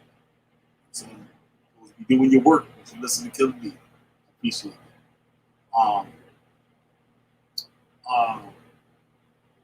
Yeah, like their lifestyles, like, you know what I'm saying? Some of them take a straight 180 degrees and shit. They get into some other shit. You know what I'm saying? I'm not saying they jump back in another cult, but their lifestyle would be not be accepted. Like, it's not just like they're a regular Christian now. So like that. No, these motherfuckers is making drastic changes in their lives. Like, you know what I mean? Like drastic. So it makes me wonder, do these people have all these ideas and feelings and all this stuff while they was in the cult? Some of these people was born into the Jehovah's Witnesses, right? They was born into it.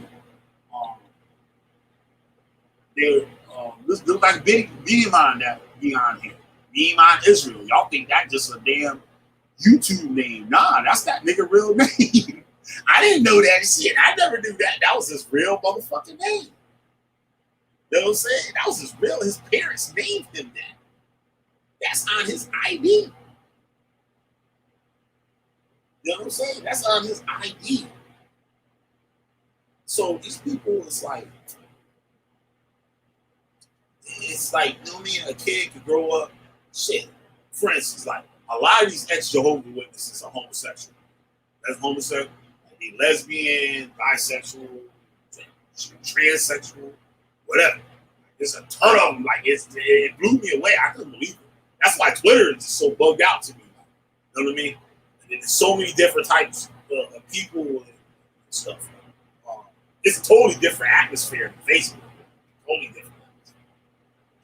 But I just find that severely strange. Like, you know what I mean? Like, damn, so you was holding this shit in that whole motherfucking time? You know what I'm saying? Or they was that way, and the church convinced them that these were evil spirits on them, evil thing or whatever. And like this, it's bugged out, yo. It's bugged out.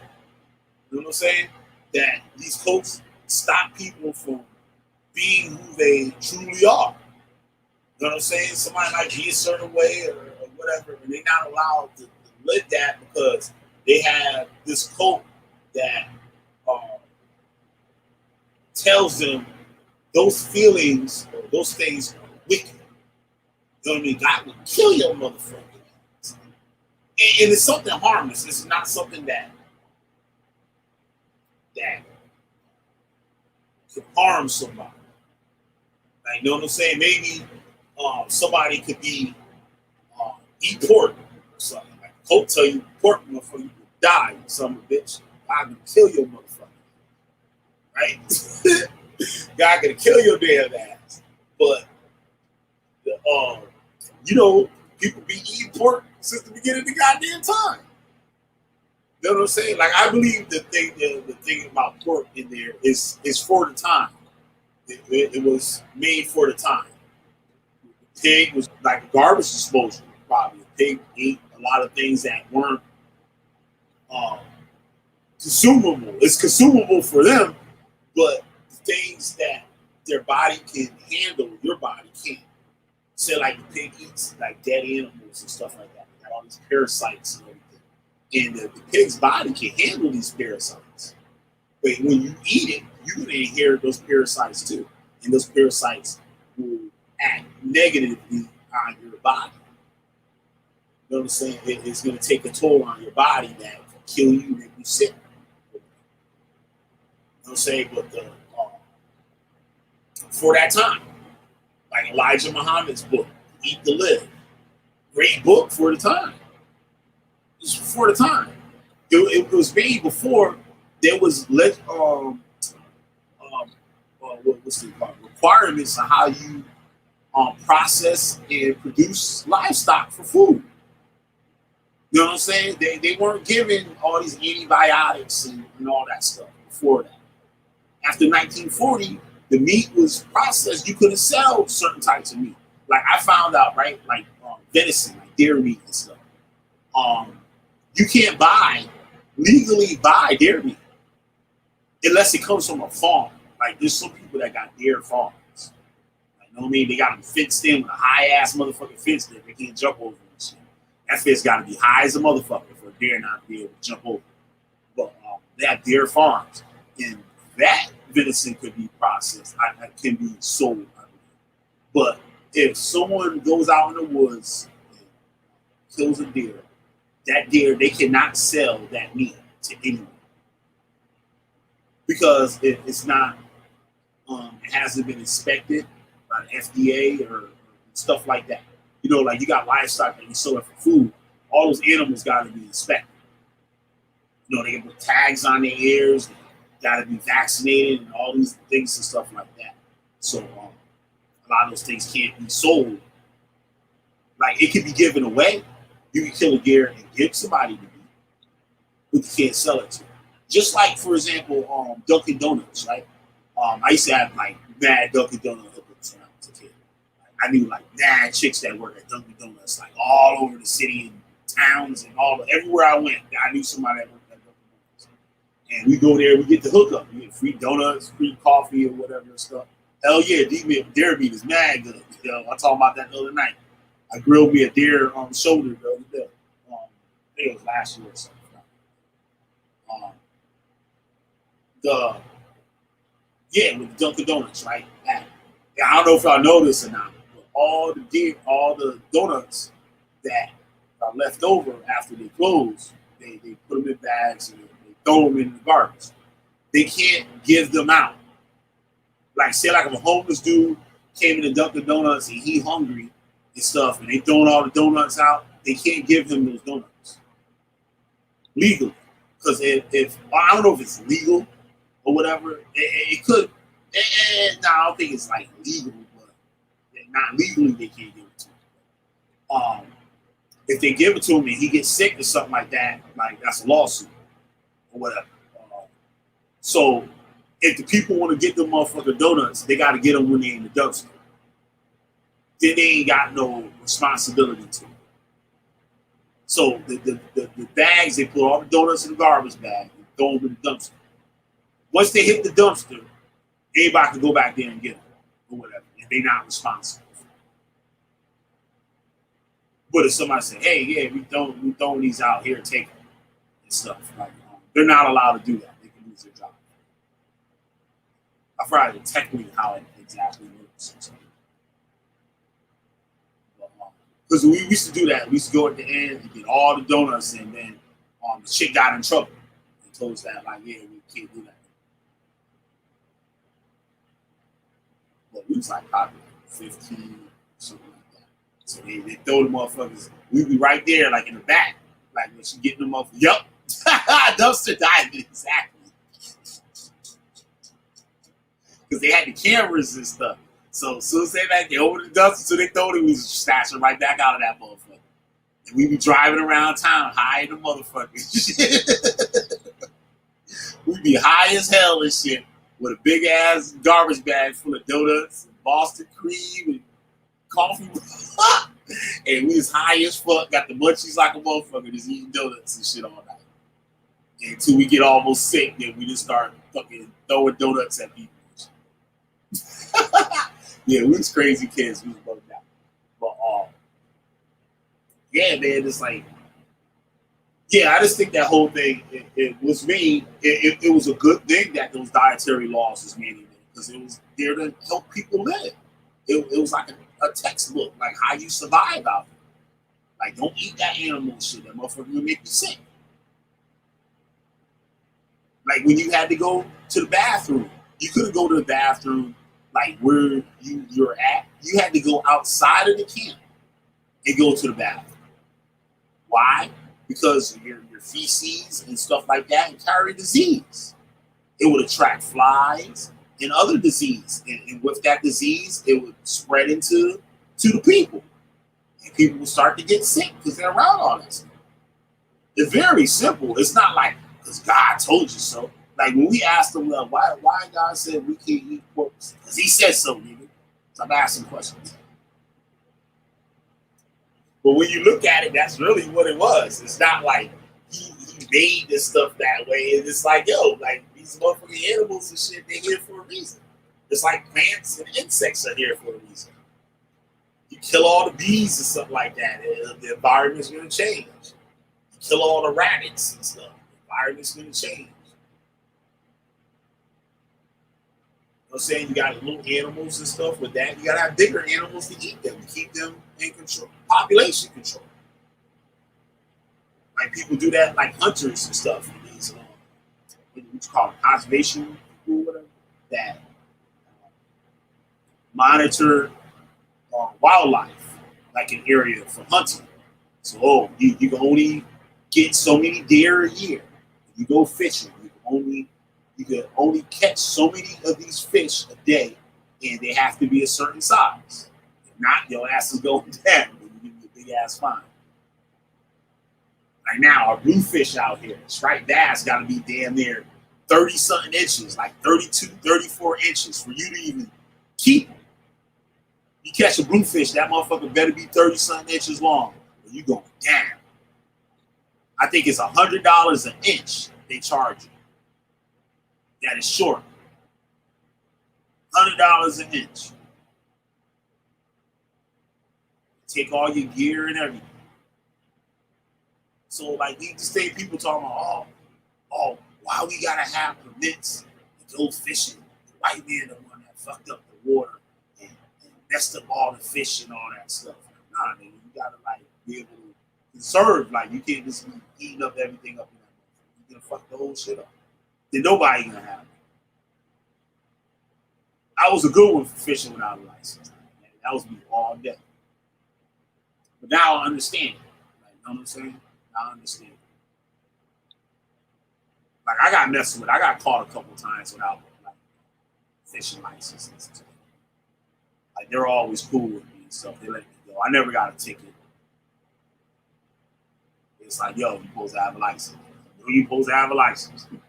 Like I know, man. I know.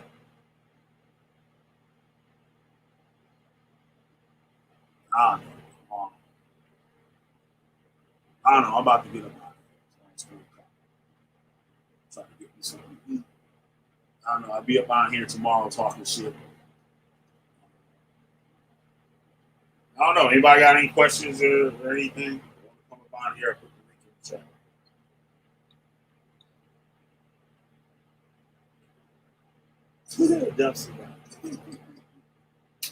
Willie Grist was the dumpster. I don't know if you know Willie Grist, JD Hill. Willie, one of my co-hosts a while back, Willie Grist, he recently passed away and stuff. He was the dumpster diver in King. He used to work at like Bed Bath & Beyond and what was it, Family Dollar or something like that. He used to work at, and he put his on to like when you return stuff there, like they don't send that back to the store or send it back to the manufacturer. None of that stuff. They throw it away. So like he worked at Bed Bath & Beyond. I'm like, yo, where the hell are you going? Like, Billy, where you going? He's like, I'm going to Bed Bath & Beyond. I'm like, nigga, it's like 2 o'clock in the morning. He said, I know.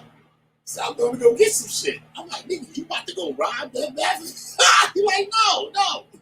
He said, I got the key. I was like, you got the key? I was like, you got the key to the motherfucking store, nigga? He's like, nah, I got the key to the dumpster. I'm like, what? So He left and shit. I'm like, nigga, you are you old, motherfucker. You white. You get away with shit. I'm not riding with you. You say you want to roll? I'm like, hell, motherfucker, no, nigga, you stupid. You go to this neighborhood in that town too and shit. Motherfucker in the town, to see somebody black and that motherfucker, they stop me your ass. I'm not fucking with you, nigga. Right? So he left. He came back and shit like an hour or so later. This motherfucker, a whole car full. So the whole back seat, you couldn't fit nothing in there. It was like the Daffy Duck car. It was that Daffy Duck on the cartoon when he opened up the trunk and all the shit flew out that motherfucker. Shit. He opened the trunk and all the stuff is spilled out. That's how his car was. Willie Grits had knives. Willie Grits had pizza stones. Like you cook your pizza in the oven. He got the pizza stone that you put the pizza on. He had the thing that sliced the onions and potatoes up to make French fries. He had Japanese sodas. He had what he had? He had sriracha sauce. He gave me like 4 bottles of sriracha sauce. Like, right? I ain't never had that shit. That shit was late. He didn't want to put me on to that shit. I said, yo, nigga, give me some more of the sriracha sauce. Amazing. Willie Grits had what else he had? He had oscillating fan, like one of them stand-up fans, like they're long, it's like a tower with a remote control and shit. He had one of them. He had what is he? He had like, my man had at least about 200, 300 boxes of candy canes. You know how in the Christmas time you get the box? They got like 12 candy canes or whatever lined up in it and stuff. Willie Grits had about 200 boxes of them shits. He had more than that. He gave me 50 boxes. I might still have a couple of the motherfucking boxes here in the house. I was eating the motherfuckers. Two Christmases done passed because I like old ass fucking Christmas candy. The candy canes, when they get old, they get soft and chewy and shit. I like them motherfuckers. This before he died, like the month before he died, we was laughing about that shit. He was like, yeah, nigga, I still got like 50 boxes here. Yeah, bad candy canes, yo. Willie Grits is a trip, yo. He was good for some bullshit. Willie Grits is crazy. Oh, he had what else he had? But the next time, yo, he was like, you want to roll? I'm like, yo, I'm rolling. I'm rolling. I'm rolling. I came home with bad shit, yo. Bad free shit. It could be anything. Like some of the shit wasn't even open. Like, you know what I'm saying? Like, you just don't want it no more. Like, you broke it. I don't want this shit. You return it. They don't put it back on the shelf. They throw it away. I guess they get credit, like, for it and stuff. Like, they're not going to send it back to the manufacturer or the warehouse or anything. They just throw that shit away. Oh, shit. I still got some of that shit. Oh, I had what do you call it? The Keurig coffee makers. I had one of them. I still got that shit. I got one of them. Water purifier. Shit, I was living rich up in this motherfucker. This shit. It was shit that my motherfucking ass won't buy and shit. I can't afford this shit. I had all that shit. Yo, Willie Grits is a trip, yo. It's 2 o'clock in the morning. I said, no. I got the key. Like, nigga, you about to go rob them? You got the key, nigga? Like, nah. Willie Grits drunk as hell, too, and shit. It was a little Buick. Yo, I miss Willie Grits, man. Willie Grits is a cool dude. He was a good dude. I miss him. We still don't know how he died, man. We still don't know how he died. His dad died the next month. Like exactly 30 days later, his dad was dead. Like the same way. Just in the room dead. He was found in the room dead. And his dad, a month later, his aunt, because they moved out of here, and his mother, she got separated from her father or something. I guess she just got tired of his ass about some shit.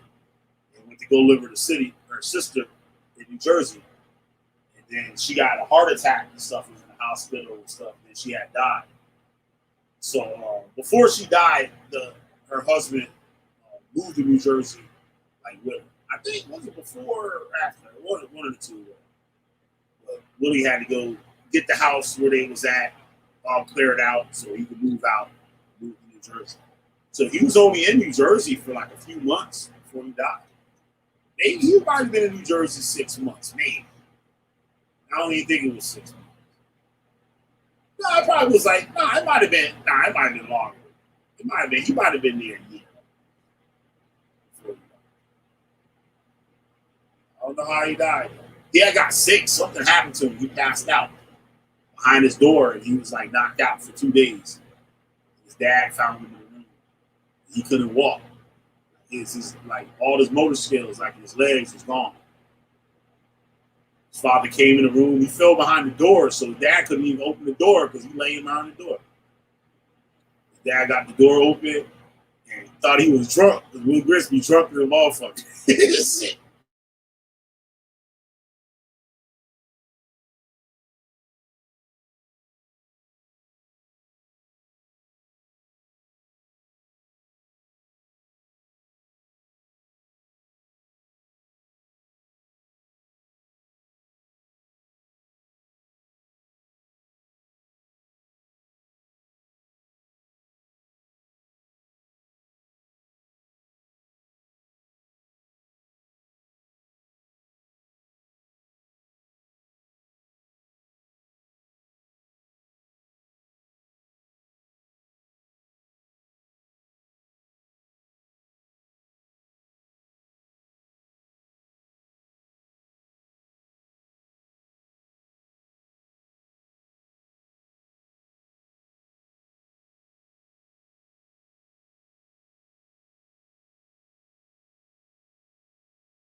Yeah, I'm back. But yeah, I was saying Willie Grits got, I don't know what happened. He said he passed out. I don't know what he was messing with or doing or whatever. But he was knocked out behind the door for 2 days. His dad tried to open the door. He laid behind it. And he kicked him and shit. And he said, I really can't get up. I can't move.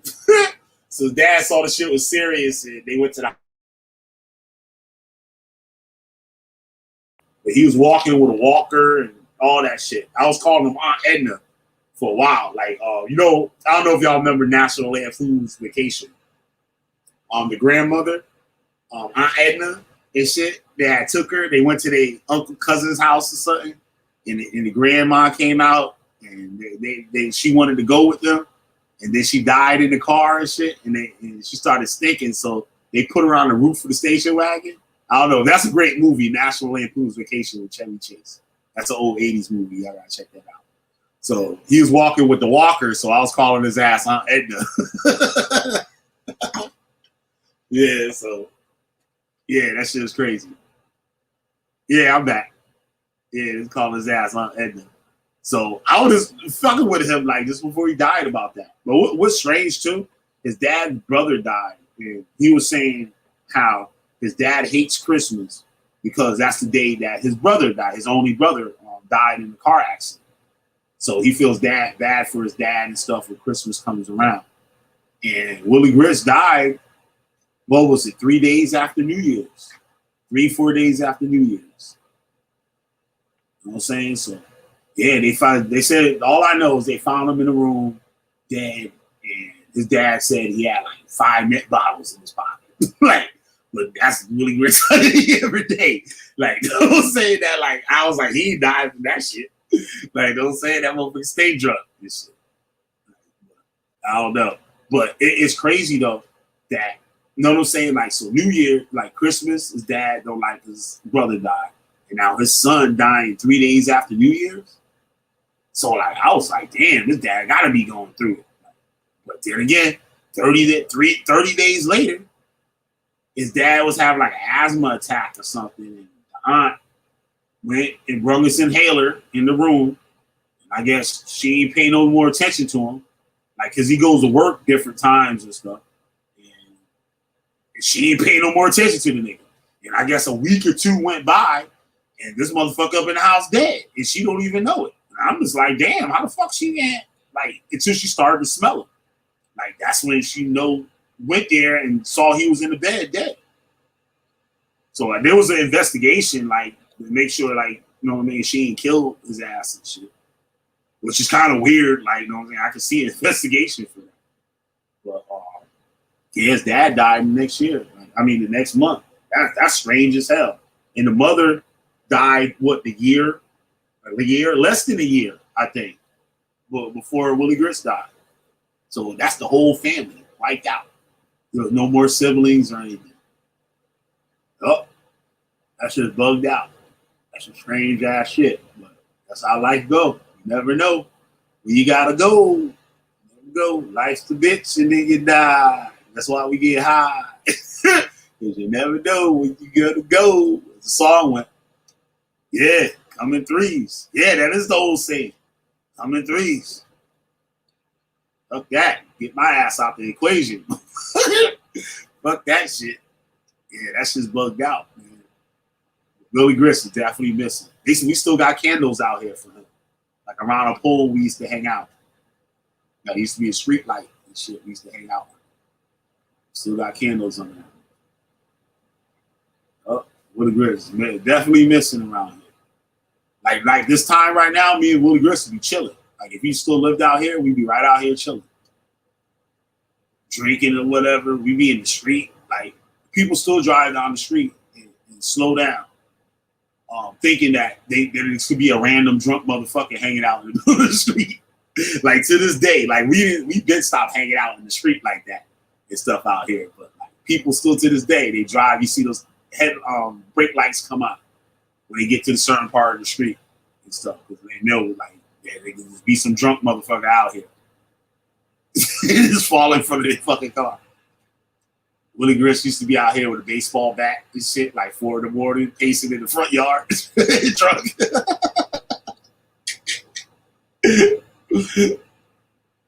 Because his girl was cheating, his girlfriend was cheating on him and shit. He'd be mad as hell. I'm like, what the fuck you do with that fucking baseball bat, motherfucker? Nothing. This motherfucker was pacing. Back and forth. On the front lawn, just pacing 4 in the morning. Yup, that motherfucker was crazy, yo. Grits was crazy. Yup, he was a cool dude, though. He was a cool dude. I know he's definitely messing around here. He was too young. He wasn't even 40 yet. I think Willie Grits was what, 34 maybe? I think he might have been like 34. He was definitely younger than me, though. He was definitely younger. So I remember when he first moved out here. He was from North Dakota or something. That's where he moved before he moved out here. Like, he's from New Jersey, from Camden. The same city, Ramel. When Ramel comes out here, he's from the same city as Ramel. I guess his dad, his work, moved to North Dakota. Then they moved here. And then I think they moved back to North Dakota. Then they moved back here again. And then they went to Camden. So I know Willie Grits since he was a little boy.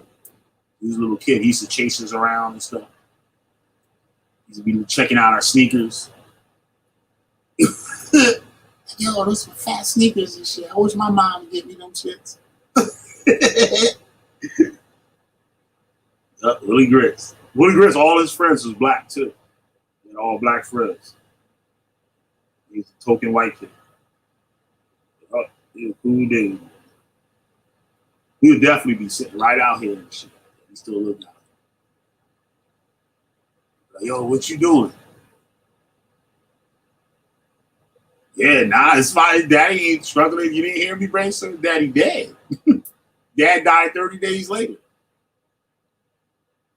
Yeah, Dad died 30 days later. He would have been right here and shit. He would have drunk all his liquor.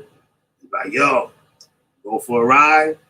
I'm like, Willie, I'm not going in your fucking no driver's license, no registration having asshole.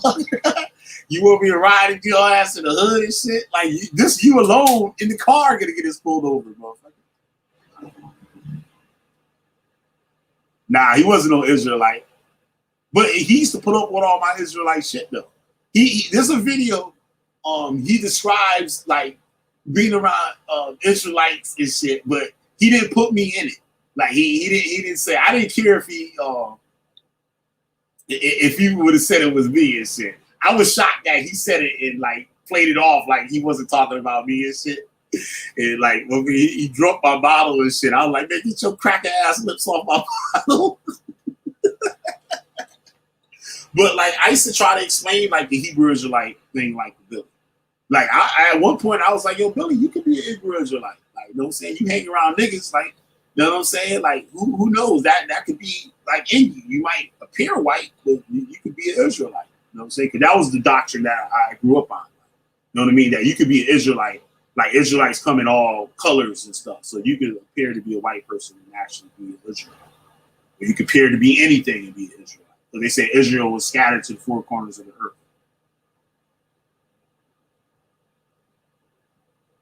Oh, you one of those motherfuckers and shit? You're a slandering clown. Files always. Show me something that your book. What does your book say about bearing false witness? Can you tell us that in the chat? What does your book say about bearing false witness? And after you do that, I want you to go find a video where I slandered someone. That's what I would like you to do. And I'll give you all the props. So you do that, I don't want to hear shit. So, like, yeah, man. So Willie Grits and shit. That's what I'm doing. So I'm slandering Willie Grits now. That's what I'm doing. Nigga, prove it. Don't your book say prove all things? I was doing it. You trying to do what I was doing. That's the truth right there. You trying to do what I was doing for real. I slandered. What did I lie? How did I slander? What did I lie about? What did I lie about? Tell me, please.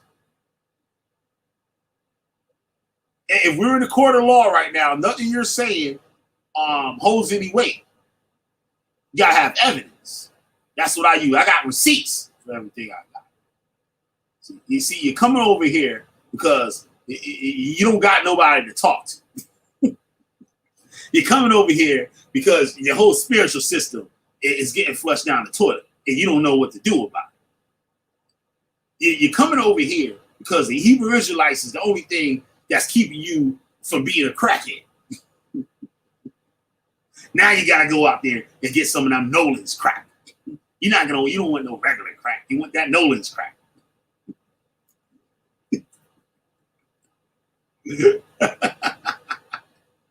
I'm trying to associate the event with you asshole. Did you not see the video that I just did? He was an Israelite, stupid. You dumb motherfucker.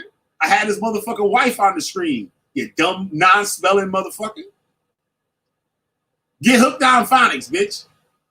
No simple Nero, motherfucker. Now I'm Nero now. I'm burning down I could be Nero and shit. I'm burning down the goddamn Israelites. I'm burning it down. Just like Nero burned down Rome. Stupid ass. Like I said, prove I'm slandering, nigga. Your book say prove all things, nigga. I'm trying to do something, nigga. That don't hold weight in court. In a court of law, that will hold no weight. Ebonics, what the fuck Ebonics? You don't want to speak in Ebonics, nigga. Shit, stupid motherfucker. Come with some facts, nigga. We'll talk. Come with some facts, we'll talk, nigga. I'll take any video down that ain't true. That's a challenge, nigga. Make a video yourself showing where I lie, and I'll take the video down. Actually, I'll take my whole fucking channel down, nigga. if you can find a video where my ass is lying, I take my whole motherfucking channel video down. My whole channel down. Yeah, man, back to Willie Grits and shit. Yeah, Willie Grits be like, yo, let's go get him. Man, fuck that motherfucker on the internet. Let's go get this bottle. It'd be 3 o'clock in the morning and shit. We go to the bootlegger. Yo, I got $7. You got something on this bottle? Like, goddamn, Willie Grits, you still trying to drink? It's 3 o'clock in the motherfucking morning, nigga. Man, fuck that shit. Let's roll. I go rolling with his ass and shit in the illegal car with no license and shit, no registration, just rolling. Just rolling. And where we going and shit ain't no problem and shit. It's like when we come back, we got to cross the line and shit. And that's what all the motherfuckers at. And they know him and shit. They already know he don't got no license and no registration. They already know that. So they don't even have to run his shit. They just get behind him and brainstorm. Yo, this is some funny shit. Yo, this many times I see Willie Grits go to the gas station to get some Lucy's, right? Get some loose cigarettes. And I don't go with him. I know, but I'm like, nah, dog, I'm not taking that ride. I'm not walking home, bro. They're not taking me to jail with you, motherfucker. They're gonna make me walk home, nigga. I'm not walking home at 3 o'clock in the morning from the gas station. So I would see the cops. I could see the lights blaring. I could see the blue and red lights and shit. Around the corner, you can see it reflected off of the houses and shit. I'm like, oh shit, they got Willie Grits. Next thing you know, here come Willie Grits coming around the corner. The motherfucker coming around the corner. The cops is behind him with the fucking lights is fucking blaring like a motherfucker. Shit, the sirens and shit. Willie Grits is driving like an old lady and shit. He not running from the cops. He just driving. He like, yo, if I stop here, they're gonna tow the car, and I ain't got no money to get the car. So fuck that. These niggas gonna have to follow me to my fucking house. And here come Willie Grits to pulling in the driveway. He gets out the car. They're like, stay right there. Willie Grits trying to make a run for the door. They go out chasing, tackle his motherfucking ass and shit. Yo, I see that shit on more than one occasion, yo. We like, yo, this nigga crazy, yo. And his mom will let the cops in the house and shit. That was fucked up. He'd be like, nah, fuck that. Open the fucking door. She'll his mom open the door and shit for the goddamn cops and shit. Yo, that shit used to be crazy, yo. They know his shit fucked up. Like his shit ain't legit. But he just drive that motherfucker anyway. And they always let him go, too. They let him go. Only a few times they gave him a ticket and shit. He usually always let him go. Because the mother, like, nice and shit. She come out and talk to the cops. I don't know what's wrong with that boy. Yeah, hell yeah. I know better than that shit. I know how to stay out some motherfucking trouble and shit. I got a radar for that shit. Hell yeah, I always had that shit in me. Like, nah, dog, I'm not going. Nah, fuck that. I'm straight. Yo, you want to take this ride? Nope. Nope. I know your shit ain't right. Like, fuck that. I remember my boy and shit. He dead too. We was somewhere. I was cussing him out. I'm like, yo, why you all fucked up like this and shit? And like all these cops out there, he like, shut the fuck up and shit. He cussing me out. Soon as this motherfucker turned the key to pull out, here come the lights and shit. I'm like, see? Stupid motherfucker. Stupid. Now he want me to hold some shit for him. I'm like, hell no, nigga. Holy shit. I looked at him like he was dumb as hell. I had like fucking 340 bottles and shit, like in between my legs. And shit, they was open too. Like they was open bottles. The cops pulled us over. They came to the windows and shit. That cop knocked on the window and shit with that big ass Glock 40. Hit that big Glock 40, hitting that windshield like donk, donk, donk, donk. You like, oh shit. These motherfuckers is not playing. Get out the car. And I'm like, oh shit. He get out and shit. They taking him. It was like, well, you could go And these niggas didn't see the beer between my legs. I'm like, yo, I got this beer. He's like, yo, I don't give a fuck. He was like, I don't give a fuck about that shit. I was like, bet. I was like, I got me 340s. So I had to walk like a fucking almost a mile and shit. My boy, he used to drive cabs, so I had to walk to the train station where the cab stand at. And I know he would be there and shit. So I'm like, yo, nigga, give me a ride home and shit. This motherfucker got arrested. His stupid ass. I told that motherfucker. Stupid. Yup. Called his dad and, hey, you gotta come pick this motherfucker up. This dumb ass got arrested. Oh, motherfucker had his shit, and the cops didn't even find the shit on him. This motherfucker in the jail cell getting high. Motherfucker in jail cell getting fucked up. The cops didn't even find that shit. And actually, that's the same fucking police station I went to and shit. And the motherfuckers, I had to fucking let me in there with my vest on. They took the strings off my vest so I couldn't hang myself. And I had a half a blunt and shit in my motherfucking vest. And I saw when he went in there and shit. He put his hands in there. And the motherfucker didn't fuck with it. That shit was crazy. And I didn't even notice it until I got out of jail that the shit was still in there. Yo, he up in that motherfucker. He fucked up. He was a nut. He died and shit. He had what happened?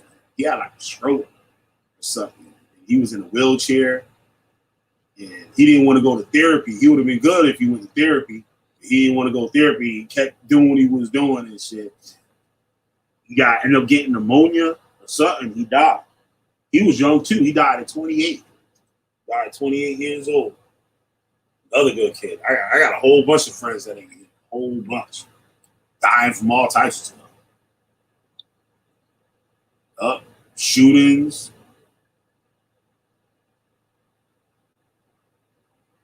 Yeah, like the guy I was telling you about that was learning the Hebrew Israelite thing, was telling his mother that was a minister. She ain't supposed to be teaching and all that stuff. But his mother was like half white. So after a while, he felt some kind of way like about it. And so he quit believing in the Israelite thing because like he got some white blood in him. So he didn't fear killing. So he went back to being a thug and shit. You know what I mean? Running the streets and doing stuff. Crazy stuff. Like he was feared. A lot of people were scared of him. Like he was good for getting into some shit. And that night, everybody told him like, yo, go home. Go home. He was with the stupid dude he liked to hang out with. And the dude would get into shit and people wouldn't do nothing to him because he know this dude. So I guess he beat somebody earlier or something like that. And they at his house out in the yard or whatever, like hustling and doing whatever. And the dude must be sensed something was gonna go down, and he went in the house and locked the door. Like if you out there hustling, you at a house, you don't lock the door. Like if something happened, you gotta be running up in there. Like, right? He locks the door. So people rolled up and they said, a witness said it was a shotgun was pulled, and they heard him said, the person said, give me the money. And he said, I ain't got no money, which is true. The motherfucker stayed broke. He stayed on empty. But he might have some weed in a 40. That's all that motherfucker was good for having. Like, you know what I'm saying? You catch him any day. If he got any money, he got enough money to buy a blunt in a 40. You know what I'm saying? So he said, I ain't got no money. Right? And then they heard the gunshot like go off. But he grabbed the gun. From what I heard, he grabbed the shotgun. And that's what made the person shoot him. Or the gun went off. He grabbed the shotgun. He's that type of person. Like if somebody with a gun point blank in the face to grab the gun. Like that's him. That's how he get down. So when we heard the story, everybody believed that shit. But that's the life he lived and shit. And that's what it was. What was sad though, nobody really was like surprised. They were just like, hey, that's what he was about. That's what happens. And we was young then. We were still young. We were still in our 20s. And then his brother, that's another crazy story too. That another one with the threes. When they, who's that that said things go in threes? I think that was JD maybe, or Eric said things go in threes. First, like I used to hang with the dude, like then he's got like ridiculous with his bullshit. So like I really distanced myself from him. And I started hanging with his younger brother. And his younger brother was cool as hell. Like we was super tight. Like we hung out every single day. Like every day. Like every day. Drinking, smoking, whatever and shit. And he just had a kid. He got a girl pregnant. It was funny. He got the girl pregnant and tried to push the girl off on me. Like, saying he didn't believe it was his kid or whatever. So whatever. The kid was born. He was stressing over it, but then he started to like the kid. Like he taking care of the kid and stuff, the house and stuff. Like he started to like the little dude. And before on the kids, no. He committed suicide. And what was weird about it, now this is some Hebrew Israelite shit right here. Check this shit out. He started, like, he never believed the stuff. Like, I was always on the Hebrew Israelites. Like, he would never listen to me. Like, I'd be trying to teach him stuff. He would never want to listen. Like, whatever, nigga. Like, take another drink. And I noticed he was drinking heavy. Like, I wasn't a drinker then. Like, but he would drink, like, a liter bottle of vodka, Bacardi. Like, Bacardi Light. He drank, like, a liter, like, a day. I was like, I never, like, realized it. Like, this dude, I didn't realize it until afterwards. I'm like, yo, that nigga was buying one of those bottles, like, every day. And then now that I drink and stuff, I was like, yo, that's a lot of fucking alcohol, right? So I never knew, like, he was going through some shit. And I made fun of him because he moved out, and his parents, he moved out. He had a good job and stuff. And he found out what it was like living on his own. I'm like, yo, dog, I already did it. Like, let's say you stupid as fuck if you move out your parents' house. I said, nigga, if you move out, you can't come back. You come back, you can come back as a tenant. Like, you coming back as a tenant, nigga. You're not coming back as a son, you're coming back as a tenant. So, shit get crazy where he can't afford it. Like, you know what I'm saying? Like, he was making good money, but his money wasn't that good. He couldn't afford it. So he ended up moving back. His parents took his room over. He living in, like, the basement with his brother, like, sleeping on the couch. He didn't even have a room no more. I'm like, see, nigga, you dumb motherfucker. I told you. His clothes in the garage and shit, like, getting mildewed and shit. Shit was fucked up. And he felt some kind of way about it. Like, he the youngest kid and shit. Like, he went to college, like, football and stuff. Then I guess he didn't go back to college and stuff. But he was a good kid, right? So the kid thing happens. He starts to like the kid, and I'll call him. He was like, he came over. He was like, yo, they think I'm crazy. I'm like, nigga, you is crazy. Like, I'm always joking about stuff. I always, like, make a joke out of serious shit. I'm like, nigga, you is crazy. He's like, yeah, they made me go to the hospital. They got me taking these pills and shit. I'm like, yo, nigga, you been chill the motherfucking pills, nigga. Like, I'm on my Hebrew Israelite shit. We taking the white man medication and shit, right? So he had some other psych issue. Then I hear about there's like 20 cop cars in front of his house. And I hear it through and I ask him about it. He's like, I don't know what you're talking about. I'm like, nigga, what you talking about? My boy told me, he said, motherfucker, 20 cop cars in front of your shit, nigga. You live on a dead end, motherfucker. That shit wasn't the neighbors and shit, like, right? So he denies the thing. Something went on with him and his pops, his dad. His brother that I used to hang out before, that was his stepdad. Like his dad, we started hanging out because his dad died the same time my mom died. So, like, we always knew each other. He was like a bully all his life and shit. But when that happened, we started, like, we became friends and shit. We lived two different lives. But we was cool with each other. But, yeah. So, I hit him up. He didn't answer the phone, so it was weird. But again, he didn't answer the fucking phone. So, me and his brother, we used to work at a temp agency. So I didn't go that morning. He went. So I said, let me hit this nigga up and shit. I'm gonna chill with this motherfucker, right? So I hit him up. His sister answered the phone saying he ain't there. Where the hell is it? Well, tell that nigga to call me and shit. He didn't answer the phone last week, right? So sitting there. Now his brother shows up. I'm like, what, nigga? You didn't go to the motherfucking job? You didn't get a job in that? He's like, yo, he tried to kill himself. I'm like, what? So yeah, this motherfucker tried to kill himself. Get the fuck out of here, man. Like, talking That bullshit, man. I ain't trying to hear that shit. Whatever. He's like, yo, this nigga trying to pull us. I'm like, what? Comes to find out, he woke up. Now, Sister lied and said he wasn't there. He woke up, made him a big breakfast, all types of food.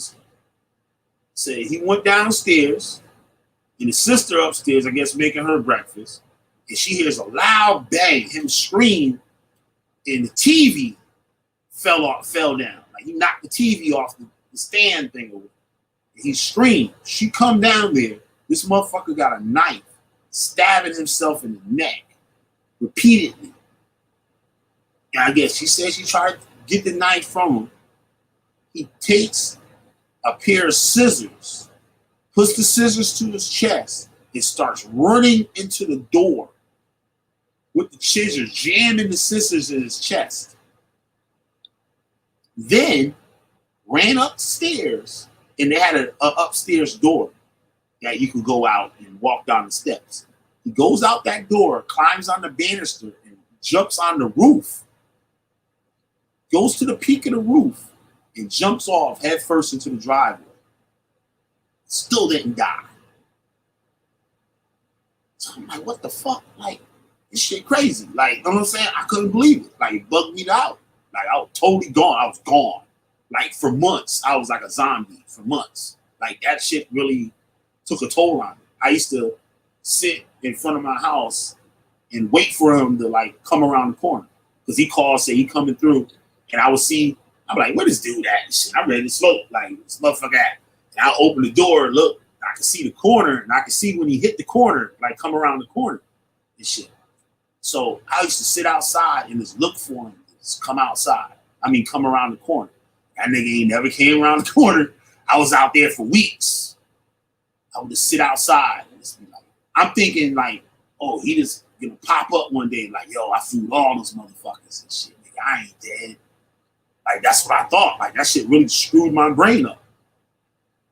Yeah, he had a lot of issues that I didn't know about. So that's what a lot of people too. Like, a lot of people got things wrong with them, and they just don't tell you. People don't tell you everything. Like, you know what I mean? So there was a lot of shit going on in that house. You know what I'm saying? There was a lot of shit going on in that house that I didn't know of. Like, I had suspicion of, but I didn't really know. But I know he killed us. And I went to the funeral. Like, I wasn't even supposed to go to no goddamn funeral. I mean, he was like, I went to that shit, right? And when he came to the house and said he was crazy, they said he was crazy. That was the last time I seen him. And that day, he paid attention to, because I was studying the scriptures and studying the ancient Hebrew and all that stuff, right? I showed him how to write his name in ancient Hebrew and everything. Like, I was good with that, with the Lashawan Kodesh. Like, I was thorough with that. I knew how to write it. I knew the alphabet and all that shit, right? And that day, he paid attention to me. He took an interest in it. And that shit bugged me out. And I was like, yeah, this nigga, he finally coming around. He finally waking up, like, right? But he was probably already plotting on killing us. And he's like, oh, maybe this nigga, he know God and shit. Maybe I should listen to him and shit. And then, yeah, they kill us up. And when he was I'm in church, I see Caulfield's closed casket. Oh yeah, back up too. He didn't die when he jumped off the roof of the house. He didn't die. They took him off a life support. And I feel to this day, felt it back then, that and my friend's mother worked in that unit as a nurse. He was another one of our good friends, right? And she said that boy had a chance to live it. And the parents took him off for life support. And I'm thinking that they killed him. I'm thinking that something happened. And he might have been about to tell some shit or something. And they killed him. That's what I was thinking. Like, I know he committed suicide. That's what I was thinking. And that they didn't want him to get better and tell what actually happened. So they took him off life support. That's what I was thinking to myself. I don't know where I was casing that. But yeah, the funeral, closed casket, I was like, that nigga ain't up in there. I say, he ain't up in there. Like, that nigga is not in that coffin. Like, my brain was scrambled. Like, I already lost my mother like years before that. Like, this shit fucked me all the way up. Like I was like my brain was scrambled. And the next year, like his brother and stuff, I started dealing with his brother again. His brother's straight asshole, right? All types of shit I gotta pull up with him. You have to deal with him like you're dealing with an abused child. Like you can't say anything to him, like he'll want to fight you or like just stupid shit. He'll be sitting in your house, you playing video games, he whipping your ass in the game all day, and you win one game, like, yeah, nigga, I beat you, motherfucker. And you like, what? I'll punch your ass in the face. And you're like, what? It's like shit like that going on. Like, so like I was tired of him. And he tried to get another one of my friends to stab me. And the dude didn't do it. He didn't do it, right? And I called him. I'm like, yo, what's up with this dude, right? And this motherfucker was like, you didn't even see me give him the knife. I was like, you should have saw my eyes. Like, my eyes just opened up just like I did when I was talking on my phone. I'm like, what? She said, you heard what I said. I'm like, oh, shit. I said, you know what, man? I said, yo, it's best I don't call you. You don't call me, right? I'm going to fuck your ass up. I'm like, whatever, motherfucker. Like, whatever. So I told my boy, the one that mother worked in that unit, I said, yo, this nigga said he gave this motherfucker a knife to stab me. He said, what? And like, we hung out every day. Like, we was friends. Like, this was like a clique. Like, this is weird shit. But people, you know, they were jealous of me. Like, you know what I'm saying? Like, I had things going for me. I had my own apartment. Like, I always had my own shit. Like, you know what I'm saying? And his ass just couldn't get right. Come and want to borrow money from me, never pay me. Would get weed from me and never pay me. And all types of stupid shit. So he was like, yo, he said, you serious? I'm like, yo, bro, that's what he said. He said, yo, this motherfucker. And I was like, yo, let him keep that shit up. Something gonna happen. Something gonna get his ass, yo. He wicked. I said, the Most High gonna get his ass. And all my Hebrew Israelite shit. Most High gonna get this nigga. Sure enough, right? Now my boy Merk kills himself on his girlfriend, the baby's mother's birthday. He kills himself on the baby's mother's birthday. Now, check this out. His kid that was born wasn't a year old yet when he committed suicide. Now, the mother contacts me and says, the little boy's first birthday is tomorrow. I would like you to come. I say, yo, I'm there, yo. I'm there, right? So I go hanging out and shit, fucking around, and I come home like 4 in the morning. I see my boy that mother worked in that unit calls me. I'm like, what the fuck you calling me 4 in the morning and shit? Like, I'm just like, damn, something must be happening.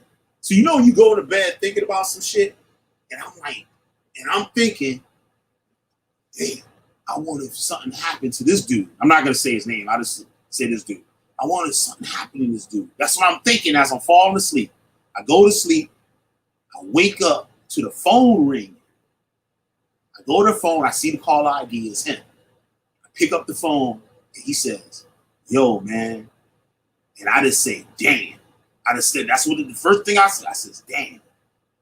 And it was like, I already knew what he was talking about. He said, I'm not going to say his name. He said, yo, he gone. I'm like, what? He said, yeah, he gone. He said, you said something was going to get this nigga. I was like, what? He said, nigga, you said that shit. I was like, I ain't say that shit. He said, yes, you did. And then I remember, I was like, God damn, I did say that shit. And he tried to get him to leave where he was that night. And this white dude we hung with, he don't hang out in the hood, none of that shit. He found him because the new Madden came out that night. The new Madden came out that week or something.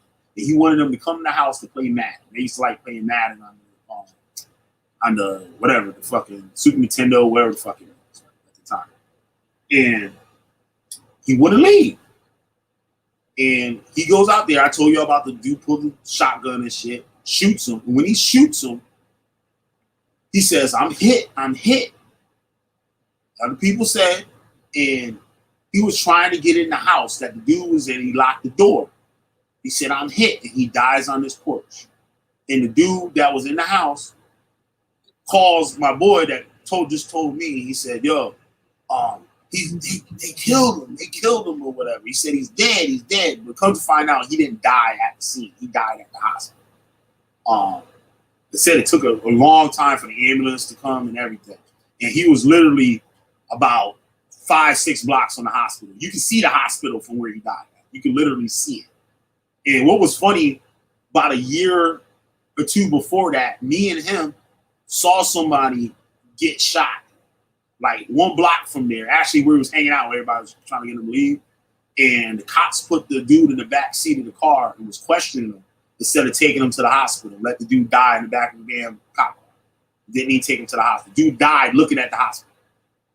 But he had, so this dude, he gets murdered and shit. I didn't go to his funeral and shit. Like, I was on my Hebrew Israelite shit. I like, the nigga was wicked and shit. That nigga plotted to kill my motherfucker and shit. But he died. And he died, listen to this. He dies on his brother that committed suicide, kid's birthday, first birthday. Like, what's the odds of that shit? The brother killing himself on his baby mama's birthday. And then the uncle dying on the little boy's first birthday. And then the next year, the mother, who was the minister, dies of cancer. You find out to have terminal cancer, and she dies the next year. 3 family members gone. 1, 2, 3, 1 year after the next. And all was left was the sister that was the one that got shots, biological sister. And the one that committed suicide, his little brother, the youngest brother, he was left. And the younger brother looks just like the one that killed himself. Like, to this day, I make mistakes and call him his brother's name. Like, that's how identical he looks. He has the same mannerisms, the way he talks and moves his hands, his expressions are exactly like him. They almost look like identical twins. Like, I look at him and I'm like, damn, this is what this dude would look like if he was alive today. Like, you know what I mean? It's just bugged out. For years, I just started calling this kid like his real name. Like, I would see him and call him his brother's name. I used to have to catch myself. Yup, crazy shit. Yeah, it's a lot of bugged out shit, man. You never know some shit motherfucker seen. I seen a lot of bugged out stuff. A lot of crazy shit I witnessed. Yeah, but the mother dies the next year. She did not like me. She did not like me for that Hebrew Israelite shit. She did not like me. But that lady, she had it's too much. Way too much. Way too much. Yeah, motherfuckers just be dropping. It was bugged out. It's just like, you see the shit sometimes. You see it. Like, you know what I mean? You see it play out. Like I said, like, in the dude's mother that worked in that unit where he was before they took him off life support, she even said, that boy is a prophet. She said, that boy is a prophet. Yup. That I did that, and it was something else I had said that came to pass too. And that's what she said. She said, that boy, yeah, he's a prophet. Yeah, it was crazy stuff. And like little things like that, you never know. People like see and that this shit, like religions and cults and stuff, they take advantage of that. Like when my boy killed himself, right? That's when I was in the one group that white man said stop, why you don't stop? That's where he started going to. The elders there, I told them about that. And they saw that I was like fucked up in the head and shit. Right? And yo, my best friend killed himself. And he was like, I'm like, damn, I didn't even know. Like, you know what I mean? He was going through all this shit. And the nigga said, well, he wasn't in the truth. He said, see, you was his friend, but he wasn't yours. I was like, well, goddamn, nigga. You know what I'm saying? I swallowed that shit. Like, they hard. Like, they hard on you. They're not going to tell you nothing like the inspirational type shit. No, nigga, they're going to give you some hardcore shit. And that's part of the controlling, too. They tell you, yeah. But like, that what happened. Motherfuckers wasn't in the truth. Like Alana, Yana, I believe her name was, in IUIC. IUIC is the cult that Brainstorm, you talking about your friend is involved in. When I was in there, she's a kind of heavy set lady. She was cute. She was just real cute in the face, like. And I believe she liked me and stuff, because every time I turn around, she was in my face, like, shalom, brother. Shalom, brother. Like, everywhere I go in the building, like, I turn around, she right there. I'm like, goddamn. I come out the bathroom, she right there in the door. Shalom, brother. Like, it got scary for a bit. But she had 2 sons that used to go there.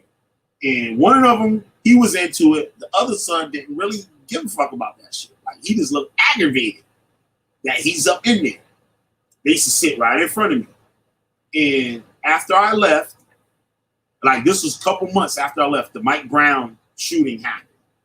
And they had the boy, the son that didn't like it, I guess he moved there to live with the father or somebody out there. And this was like a few days after the Mike Brown thing. He goes in the store, steals 2 Arizonas, walks out, and the owner of the store comes out like, hey, you gonna pay for those and stuff? And the guy just ignored them and stuff. They got it on tape too. It's on YouTube. And I don't know if I can pull it up right now. But the cops was called, the cops show up, right? The cops pull right up. He's like, kill me. Cops got out the car and shot this motherfucker. Got out the car and shot him. Like, if of all the things I've seen where cops do fucked up shit, like, that was some fucked up shit. Because dude didn't have a weapon. No, he did have a weapon. I'm sorry, he had a knife. He had a knife. So that's probably why they shot him. He had a knife. He put the 2 cans of soda on the ground and sat there and waited for the cops to get there. And the cops pulled up. He said, kill me, shoot me. And they shot him. And then after that, you know, she had to go there and stuff, I guess, identify the body and make arrangements and stuff. The cult goes with her. Now, this is during the Mike Brown thing. And they wanted to go out there and protest the Mike Brown thing to get members. This is like in the beginning, IUIC. I was part of IUIC in the very, very, very, very, very beginning.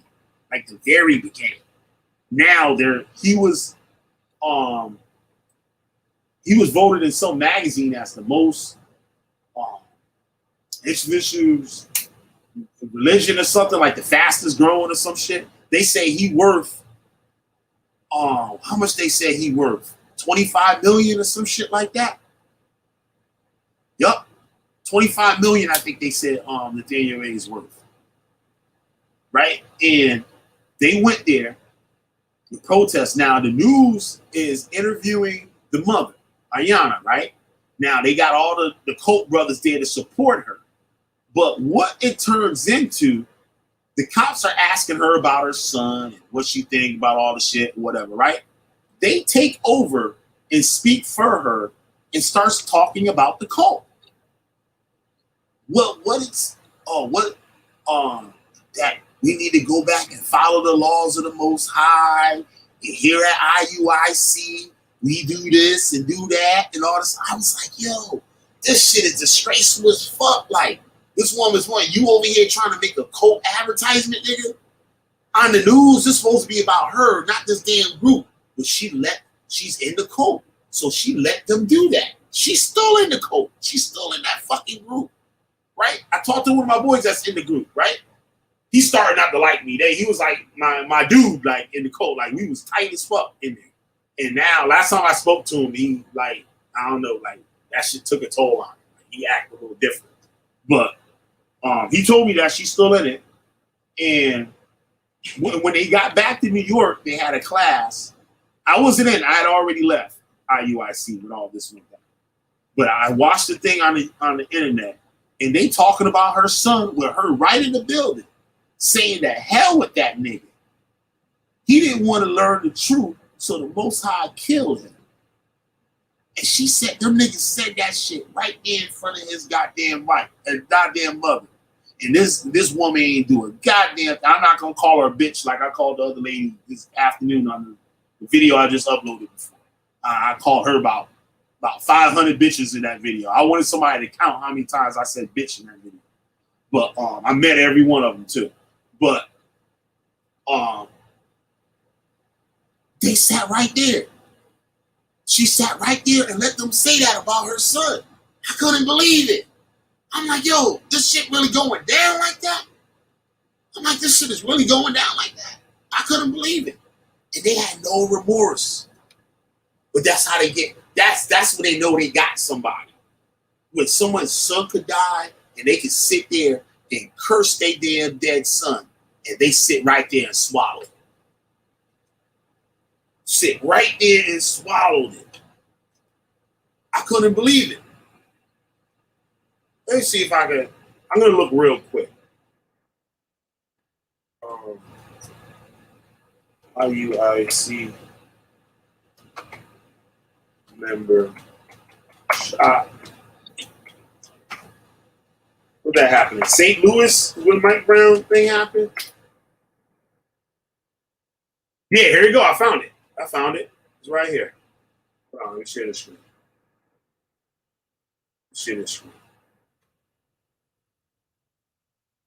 Horrible. You should show her this video. Like, hey, do you ever hear about this?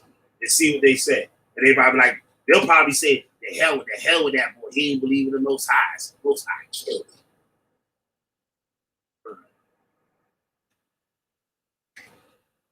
All right, here's the shooting.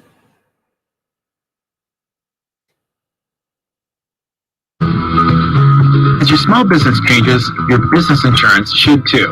It's time to get a second. Crime denied more outrage in St. Louis. Police shot and killed a black man 10 days after Michael Brown. They say he had just stolen some items from a convenience store and was coming at them with a knife. But cell phone video may show something else. The incident happened Tuesday, just a few miles from Ferguson. Tonight, police are defending their use of deadly force. Will Thomas joins us now with this new cell phone video. Will, I was shocked when I watched this. Yeah, a lot of people are shocked, Sean. I want to start out with a warning. We're not going to show the actual moment St. Louis police officers killed an armed suspect, but you may still find some of the footage, some of the audio disturbing and graphic. St. Louis police released the video themselves, saying they want to be transparent here. As you're about to see, the St. Louis police chief defended the use of deadly force right after this happened Tuesday, but the cell phone video appears to tell a different story. He just straight put him on the ground, bro, like dare somebody to touch him. You can hear the man's voice recording this. The person you see here is 23-year-old Kajimi Pell. He was suspected of shoplifting a couple of energy drinks and a donut from a nearby convenience store. Witnesses say he was carrying a steak knife. 911 calls were made, and 2 St. Louis police officers responded. He got a gun out. Police commanded him to put the knife down. You can hear Powell tell the officers, "Shoot me, man, shoot me." He walks up on a ledge, then starts to walk down. Officers shot Powell 9 times. They killed him. Oh, my God. A few hours later, Tuesday, the St. Louis police chief spoke. The suspect did not respond to verbal commands to drop his weapon. He approached both officers, and then when he closed within 3 to 4 feet of the knife in what described as an overhand grip, the officers fired their weapon. I think officer safety is the #1 issue. So if you're the family of a police officer and somebody approaches you within 3 feet with a knife, I think you have the right to defend yourself and protect yourself. But look at the video again. Powell does not appear to be as close as 3 to 4 feet from police, and he wasn't holding up a knife in an overhand grip. Officers still felt it was necessary to use deadly force. Then they flipped his body over and handcuffed him. Oh, my God. They just killed this man. He didn't have a gun on him. They cuffing him. Now they cuffing him. Firing the shots was an inappropriate action. I mean, it just seems like the multiple shots, about how far away he was. We showed the video to people on the street. That's horrific. That's an absolute abuse of, wow, that's a complete abuse of power. There was absolutely no reason to do that whatsoever. My first inclination when somebody says, shoot me, there's some sort of mental disturbance and that person needs help. Come on, man. Come on. video and looked like he had no knife coming down like this. It's clear to me that the police didn't have to use lethal force on that person. There were alternatives. A lot of you wait at some of the Facebook comments on my page and Fox 5 DC. Natasha says this is so horrifying. This is clearly a troubled young man, but he was not within 3 feet and not holding a knife in an overhand grip. This must to the thing with his mother. This is his mother right here. Straighten your teeth on your own schedule. The candid monitoring system replaces appointments with remote. A lot of IUIC members have career-oriented people. There were churchgoers and stuff before they found the code. She stayed with us and had the Passover with us in New York when the other one was with the Florida and stuff. I remember I told this story a little bit about the Passover a couple of days ago on the street. She sung at the Passover. She sung so much that it started sounding like a church, and they made her shut the fuck up. They was like, all right, that's enough. Like, she could sing her ass off. Beautiful woman. You can see her right there. She's beautiful. Beautiful lady. And these the fucking booger eaters from motherfucking IUIC. The dude to the left of her, he got arrested. He was arrested for destroying one of the members' houses and stealing all the stuff out of it. This dude right here, that's like towards the front, not the dude with his back turned, but the one with his head down and shit. He was one of the people. He was one of the officers at IUIC when I was there. See them t-shirts they wearing? I printed the motherfucking t-shirts. My people weren't oppressed. It's all my work.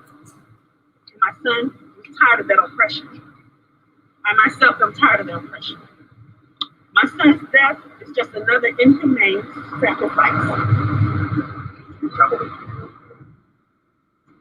It wasn't made for us. But in a land where all people are supposed to be free and equal, we are still unjustly murdered. A moment of frustration, genocide, and is that why you perceiving? The murder, rioting, and hatred amongst our people must stop.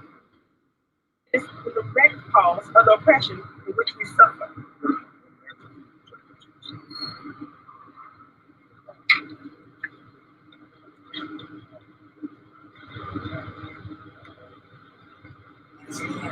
Big purple gorilla with that motherfucking stupid ass purple t-shirts on. Hate them. I get mad every time I see them shirts. Motherfuckers still owe me too much. Motherfucking break.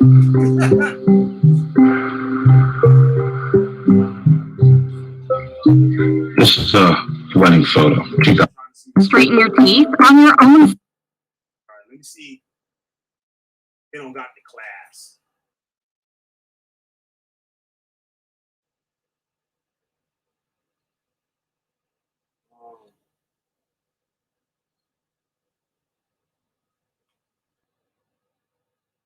See the dude right there on the left?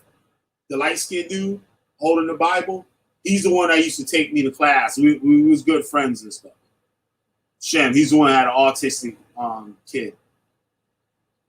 Good dude, but he's still up in that bullshit. He's still up in that shit. Let me see if I can glance.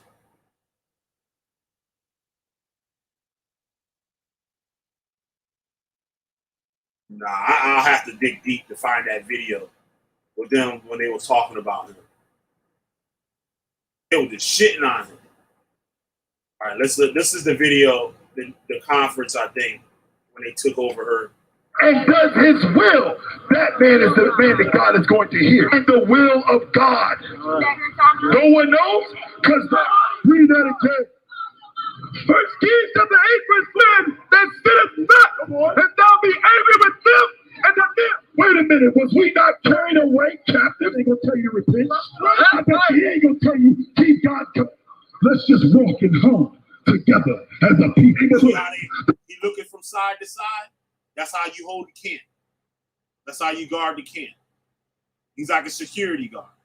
The real reason why the police don't kill police. They killed Trayvon Mark. What happened after that? Show me in the Bible where he called himself a Catholic. Any of the prophets, 400 years of what? Slavery. 400 years of, but we're going to continue to perpetuate that nonsense? This is the Chicago camp.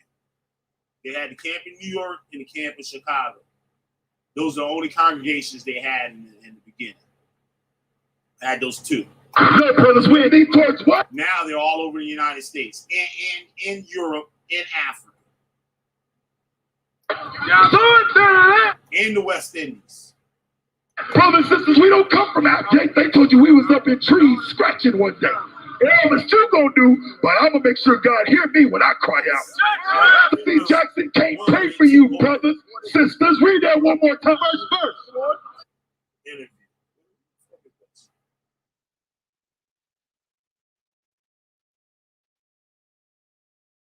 I wanted to hear.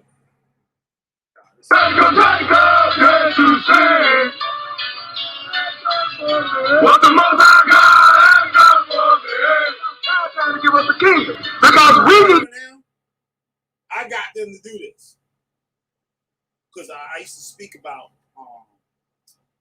the military cadence that the original ISUBK had, right? And Shem, the light-skinned dude, he was in the military. So he led the training on how them to do the military cadence and all that. But I'm the one that gave them the idea. Like, I used to fucking be on Shem's head, like, on the way home from New York. Like, when we had class and stuff, I'll just be venting on how wicked, like, these people were in the group. And he would just try to calm me down. I'm like, nah, bro. And I go to the scriptures, like, on it. And so he couldn't really, he would be getting mad at me, but I'm using the scriptures. You know what I'm saying? So he would try to find some kind of middle ground between me and the cult. So when I would have a complaint, he would bring it to them and like word it, I guess. I don't know what he used to do, but Shem used to get shit done, right? So they started doing this shit. And what was funny, I started this, right? And I had knee surgery. So I couldn't, I had an excuse not to do the shit. So when you would mess up with the military cadence shit, when you mess up, you had to do push-ups. And my ass ain't trying to do no goddamn push-ups for nobody. I don't even want to do push-ups for myself, right? So I would use my knee injury, like, because I still had the brace and shit out. Like, I can't do it. So I would never get punished. And he my boy, so he would always think, like, don't mean he wouldn't, like, do me like he would do the rest of them and shit. So, like, that shit used to be funny. I used to I'm the one started the shit, and I used to get away with all the bullshit. I was like, nah, nigga, I can't get down. I can't get down on the ground and shit because of my knee. He said, well, you, Brother Yagad, Brother Yagad can't do it because, he got an injury and stuff. So, the Most High, hopefully the Most High and stuff gets him better so he can do this shit. I'm like, hell no, that ain't gonna make me better, nigga. Not to do no push-ups, nigga. Oh. Let's see. That's an old video. This is before I joined them. They actually got somebody to get. Remember you talk about how? Remember you told me, Brainstorm, how good the production was and all this shit. They had a member that got them on regular TV. Late night, like on a regular TV station, they got the infomercials and stuff, like 3-4 in the morning, like this time of night. They had a time slot on a real TV station, like not no public access shit on a real TV station. They had in North Carolina. This is now the dude that did all this video editing thing was Bezalel. He left the cult. He just left the cult like last year. He left it finally, but he's the one responsible for the t-shirt designs. He designed that logo. He designed all the video editing, introduction footage, and all that stuff. He did all of that. He was a professional graphic designer. He's done work for South Pole Clothing, for Walt Disney, for Walmart. He did all major brands and stuff. I actually subbed some work to him and stuff when I was working for a skateboard manufacturer. So my clients and stuff that needed graphic designers and stuff, I would have them do like a few of the jobs.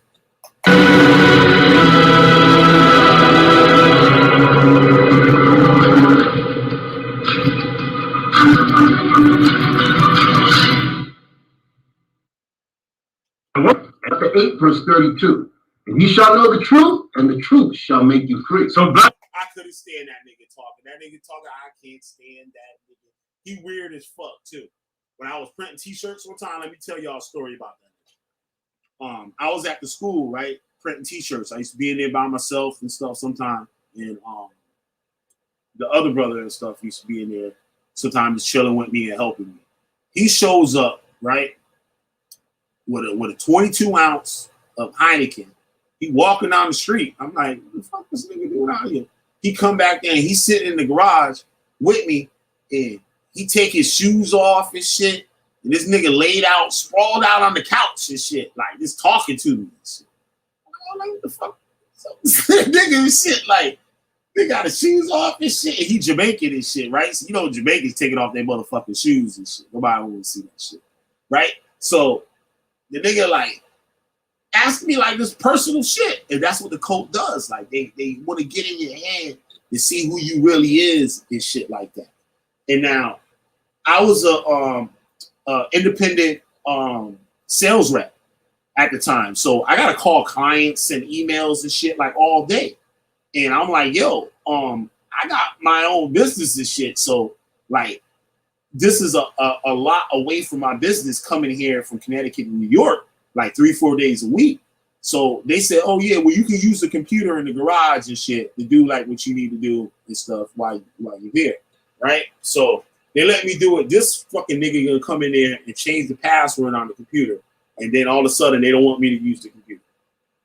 The brother that was a DJ, world class DJ, world class, like famous, like he is the DJ, like he's up there with Kool Herc and all of them. Like he's a world class hip hop pioneer. Like the battle scratching when you see people cut the records back. I'll find a video on him real quick. So y'all can see who he is.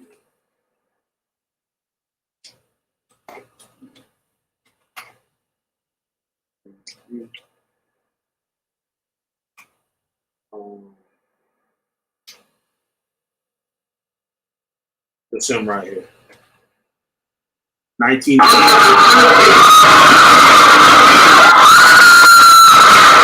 He was a tour DJ for 2 Live Crew back in the day.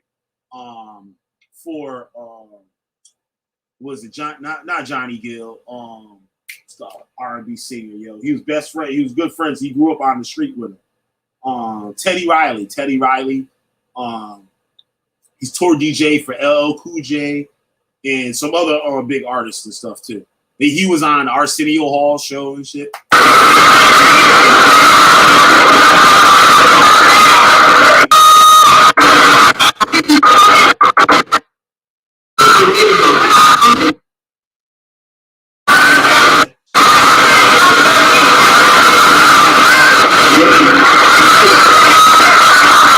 You want to check?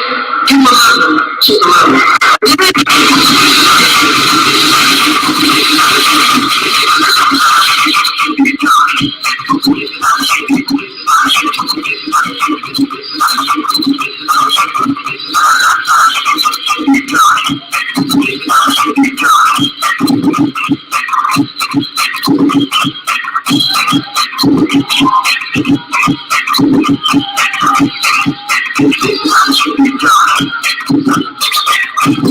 He actually came out and DJ'd a skate event that I did out here. Him and his boy, DJ Flawless and stuff came out here. And they did it for free and shit. I paid the transportation and shit. That was super cool that they came out here. Like what he's doing right there, he invented what he's doing. Like when you see DJs doing this, he's the inventor of that. He was in the Scratch DJ documentary and stuff.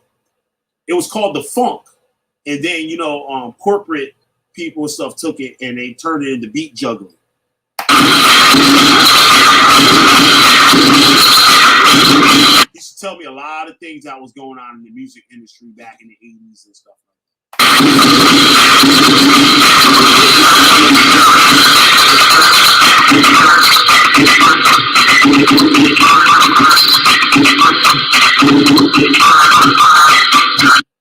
Here's the one from 2008. See, now you see the type of people that are in IUIC. Representing the X-Men. We got my man. The famous DJ crew, the X-Men. He taught the X-Men how to DJ. Rock Raider. I don't know if some people from the Northeast and stuff, you know, Rock Raider and stuff like that. DJ Steve D.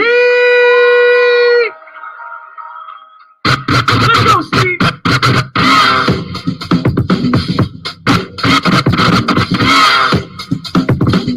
What was dope? He brought his turntables to the Passover.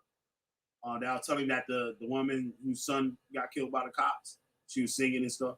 I got the DJ with him and stuff. I want to say I'm gonna hit him up. I wonder if he still got that video. I'll share that with you guys and stuff. I was cutting up the records too. I used to DJ too and shit. So that shit was dope. I got the DJ with him.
Very talented person. Very talented. But guess what?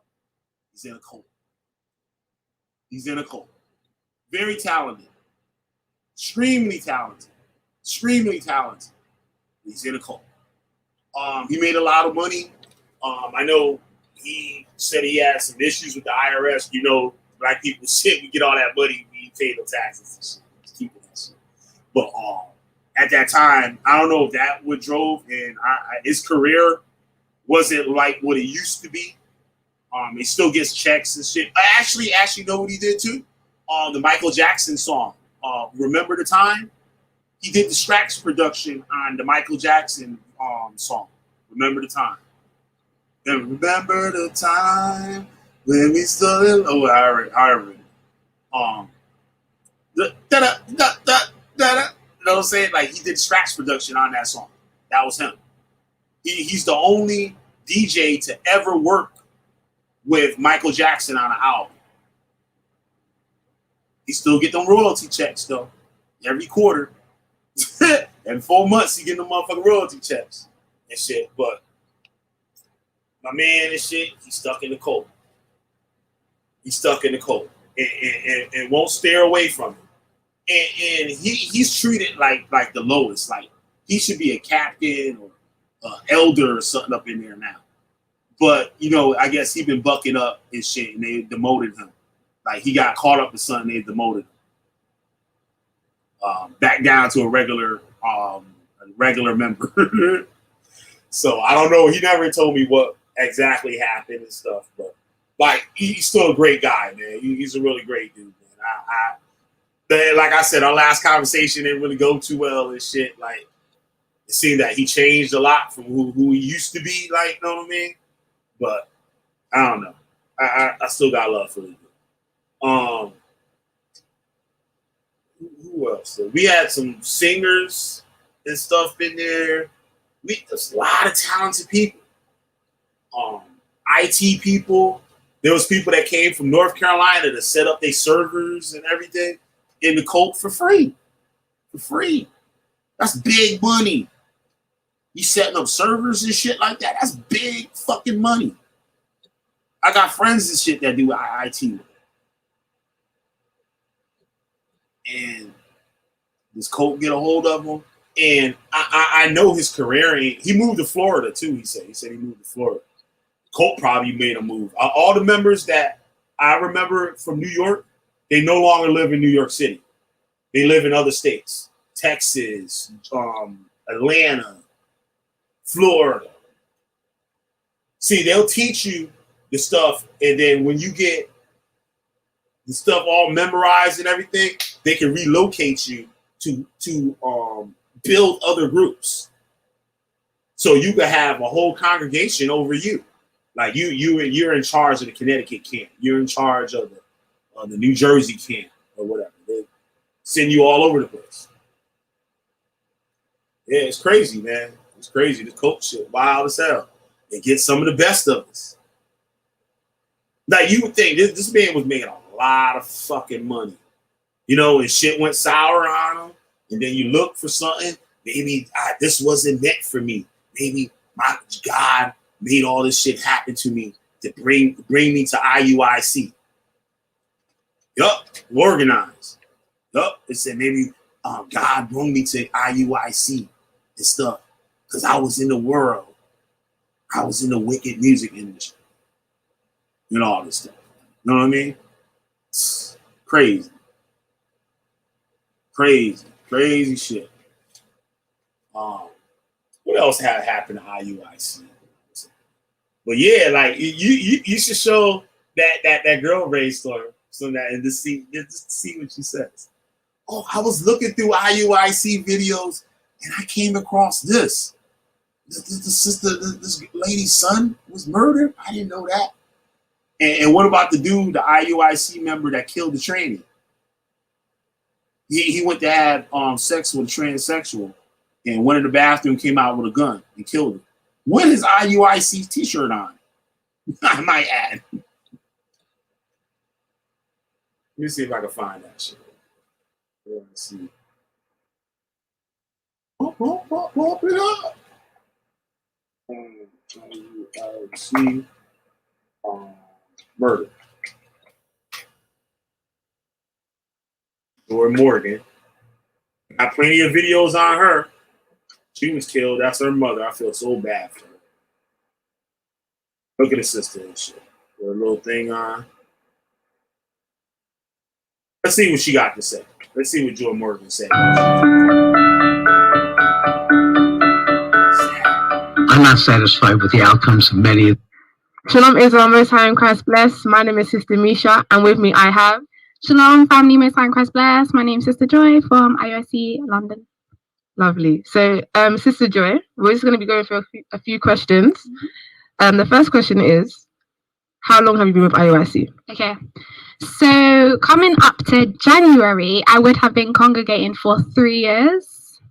Say all praises to the Most High. All praises. And why have you continued to be with IOIC? Okay, so IOIC is my family and like the best family that I've ever had. The family that killed your motherfucking ass. Now, I don't mean to say that about you, but y'all know what I mean. That's it, really. Yeah. That what she told her mother. This is my family. This the best. She said, this is the best family I ever had. And it killed her. And the family killed her. She started to question the cult. They took her out the chat. You know, when they kick you out the chat, you gone and shit. That's how that shit go down and shit. All praises, all praises. So, how did you find IOIC? You see, she's so happy. In the first place. Okay, so before coming into the truth, I was kind of into the Illuminati thing. So I was like watching videos, like researching it. And then one of the suggested videos was from IOIC Atlanta camp. And from then I was mind blown. And from there, it just continued. Yep, that's what it gets you there. Because that's what I was into. The Islam, the Malachi York with the Illuminati shit and all that bullshit. Reading Behold the Pale Horse. So what was the scripture that sealed the deal for you that made you believe that this is the truth? Okay, so it was finding out that Christ was a black man. So as soon as I heard that, like my mind was absolutely blown. Like no point in my entire life did I ever think that Christ would be a black man. So when I heard that, it was it. Like, I knew the Bible was for me. I knew that this was the truth. What's that word I said earlier? Y'all remember that? The truth. The truth. Marcus Chestnut killed Martin Luther King's mama. The truth. The truth. I'm in the truth. Brother, you in the truth. That was it. All praises, sis. What made you want to seek the Most High? So you said you're from Illuminati and everything like that. So what made you come and seek the Most? She was going to college to be what you call it, a midwife or something like that. Like the people the nurses that help a woman like have children and stuff like that. She was going to college to be one of those. And now she dead. Most High instead. Okay. So in the world, I knew that I didn't. In the world, you know, you don't want to be in the world. They tell you don't be in the world. Don't be part of the world. The world is anything outside of the code. Have a relationship with God. I knew that I didn't know God. And I remember in the world, I wrote down goals that I had. And one of them goals was to actually have a relationship with God. So I was kind of seeking God. And funny enough, when I came into the truth, I kind of found the piece of paper that I had wrote that on. And I had like found God. That was it. Wow. Okay. So what would be your favorite scripture since you found God and you know you're now here, you've now made a journey? What would be your favorite scripture? So can I read it? Okay, so my favorite scripture, this is one of my favorite scriptures. It's John 6 and verse 67 to 69, and I will read it. Can you hold the mic? Okay, so it says, so happy to be, so extremely happy to be. You see the smile on her face? This is how the cult makes you feel. So brainstorm. This is how your friend feels about this. And that's why she wants you to be part of it. Actually, I need to read a bit up to explain. Read up, sister. Okay, so it says, from that time, many of his disciples went back and walked no more with him. Then said Jesus unto the 12, will ye also go away? Then Simon Peter answered him, Lord, to whom shall we go? Thou hast the words of eternal life. And I know that IUIC has the words of eternal life. And I know it for a fact. And that's why I will continue to enjoy Lord's will and be with IUIC until the end. Lord's will. And that's what happened to you. You was with IUIC to the end. She started to see difference towards the end. She started to see different. All phrases, wow. You know, I just got no words now. All phrases, that was really nice. Thank you for joining me today. I appreciate it and I appreciate your answers. Thank you, Israel, for watching, and I will see you in my next one. Shalom, Israel. Messiah in Christ bless.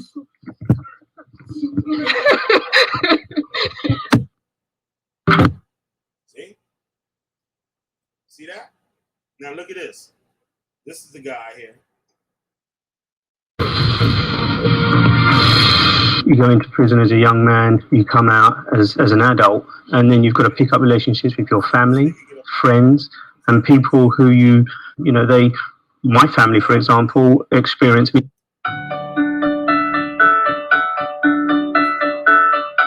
I'm not satisfied with the outcomes of many of them.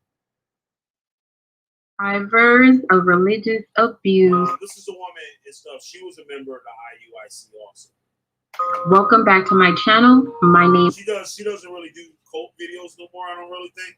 She does mostly like celebrity type of things. She's cool though. From Tales of the Cult.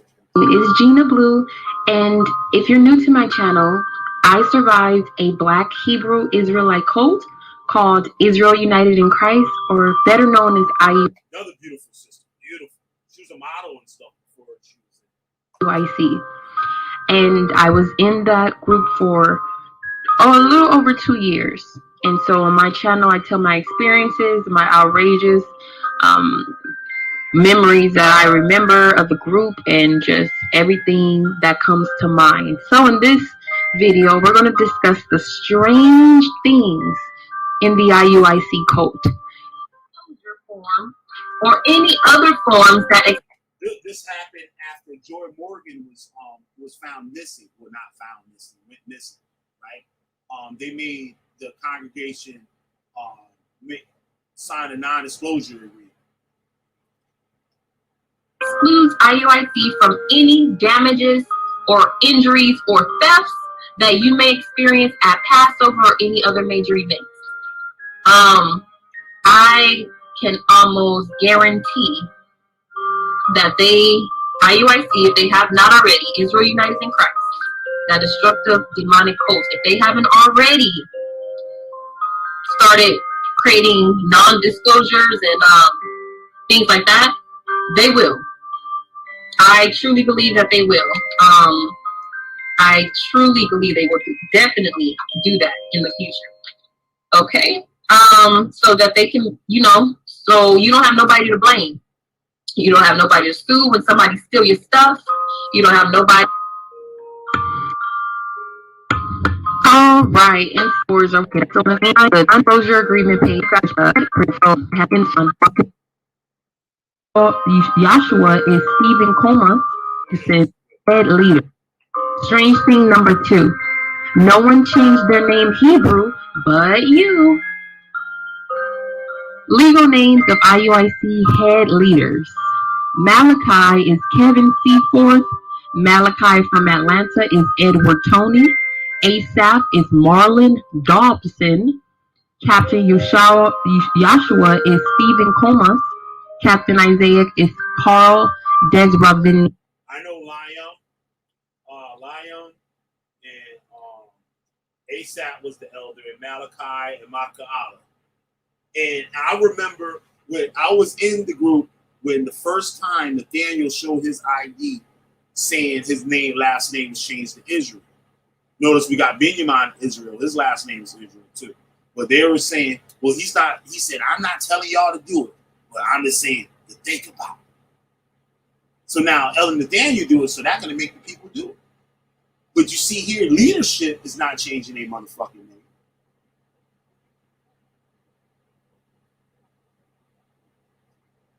Yes. I don't know if I'm pronouncing it right, but that sounded kind of awesome. These folks here, they've been brainwashed for so long that they never snapped out of it. So this is what you see. They have landed themselves. Dion Morgan said this on her Facebook. False prophets teaching and preaching fake doctrine. Please, who sits in a courtroom staring down a family who are grieving and a broken-hearted mother? I know you will start your campaign of lies against us, but we are not your judge. God is the judge. He not sleep.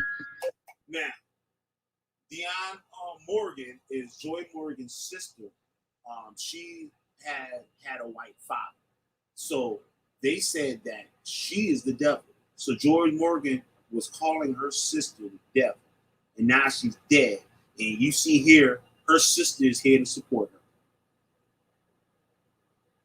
And she said when they in the courtroom, they sit up there grilling the family. She was wicked. She left the truth. She was going off from the truth. That's why the Most High took her life. This is what they'll do. You saw what happened to us being Negi when we left TK. Y'all saw what happened. They said Negi a homosexual. I'm a pedophile and homosexual and all types of fucking crazy shit. My daddy in a wheelchair and shit. My daddy a white man. My daddy's a white mason in a wheelchair. I got white parents and all types of shit. I don't know where they get this information from. I don't know where. Okay, so Negi's a sorcerer. He practices. He's with Aleister Crowley. He likes little kids and shit. That was from Dion Morgan, Joy Morgan's blood sister, not a fake sister, IUIC London. A few pointers in this post where she is dead right is false prophets, fake doctrine, hate group, no empathy for the death of another human being, and no sympathy for so let's just point out some things that happened to Joy and what this cult used against her. They shunned Joy Morgan. IUIC shunned Joy Morgan. They blamed her for her own murder, and they're intimidating Joy's family member and friends. And I can almost bet that they have fake accounts probably threatening these family members, taunting them on Facebook and social media. I don't trust these people at all. Captain Hoshaya, the same captain. See Bezalel right there? Bezalel is the guy that did all the graphic work, like I was talking about earlier. That's Bezalel. I was in there with him. Now, I want to see something here. Emotional control, right? It says, label some emotions as evil, worldly, sinful, or wrong. Teach emotion stopping techniques to prevent anger and homesickness, right? Emotion stopping. So, like, remember I told you about my boy that committed suicide and what I said they did when I went to the court and told them about it. Well, that nigga, he wasn't your friend, nigga. Promote feelings of guilt, shame, and unworthiness. Shower you with praise and attention, love bonding. Threaten your friends and family. Shun you if you disobey or disbelieve, right? Teach that there is no happiness or peace outside of the group. You gotta go back out in the world. Judah said, oh, what they gonna do now? They left the truth. What they gonna do? They're gonna go back to the world, and what they gonna do? They're gonna go out there and be gay.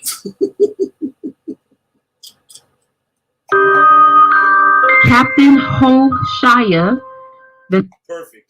I love the way you did that, Hoshaya. The same captain that said he was searching for Joy Morgan went to the courthouse to support Shofa El Israel and intimidate the Morgan family as they grieve the death of their family member.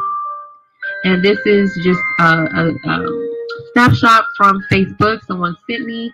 And this is what Bezalel, who is also an ex-member of IUIC, stated.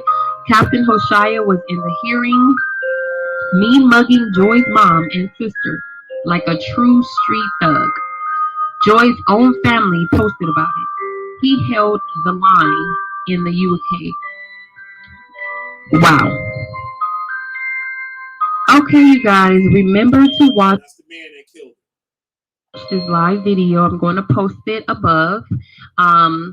Remember Joy's name? She was more than just a sister, IUIC. She was her mother's shining light and superstar. Joy is an inspiration to us all. So rest in peace, Joy Morgan. Oh yeah, you guys remember I told you I was going to show a picture of Elkanah. Well, here it is. Remember to check out, to like and share that video, that live video I did, or where I'm exposing Elkanah for trying to make me into a truck driver. Okay, so go watch that. You guys contact me or for business inquiries, interviews, my email, religious abuse, and everything. And patient with me as I get my schedule together. Have religiousabuse.org and questionsforgina@gmail.com. Questionsforgina@gmail.com. I'm going to link all the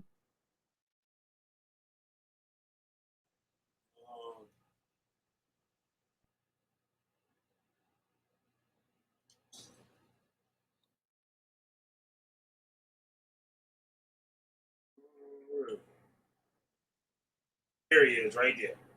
That's him right there. Another booger eater. Look at this. Shalom. He look like goddamn Kermit the Frog or some shit. No. He looked like that. What's that? That cartoon and shit. Arthur.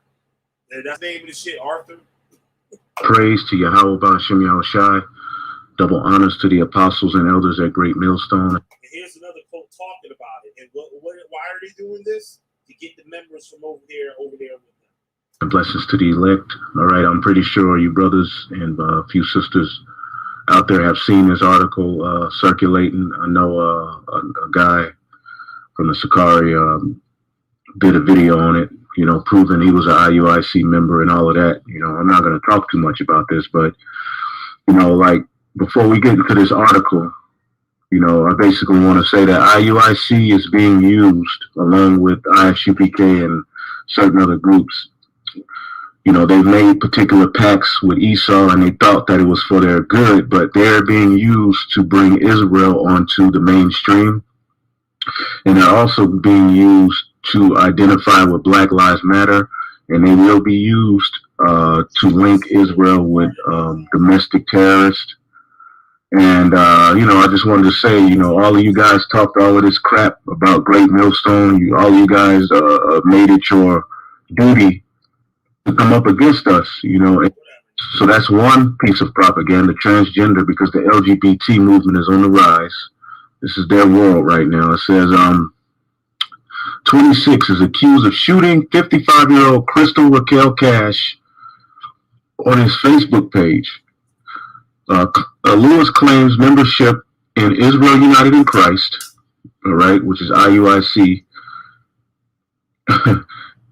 which the Southern Poverty Law Center has identified as a hate group. So there's another part of their propaganda, In IUIC, we don't feel sorry for you, man, because you guys took that deal. You guys thought that you were in there with the so-called white man, and he's what is he gonna do right now? He's gonna turn his back on you. You thought being a good guy. What he's getting at is their 501c3 status and how they were police officers and they believe in stop and frisk. That's why Labaka said, "White man said stop. Why you know damn stop?" That's where all that shit.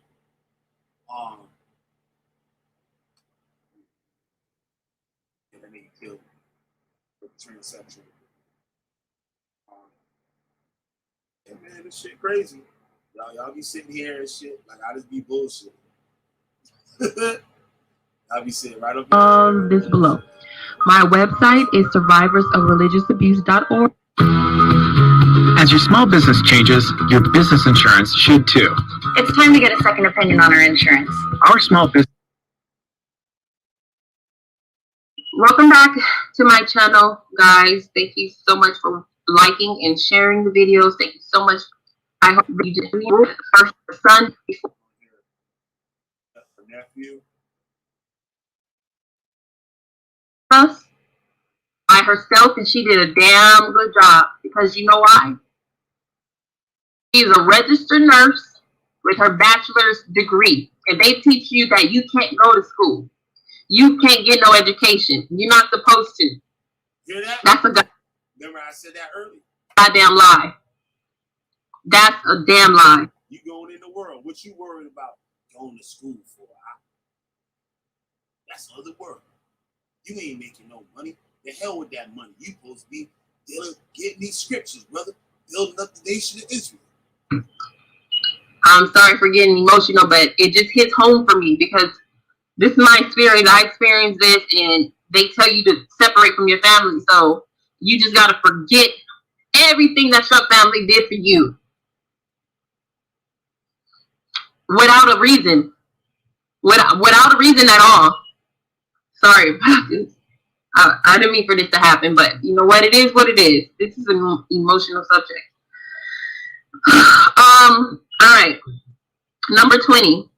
You must prove yourself before you can volunteer or participate in any cult activities.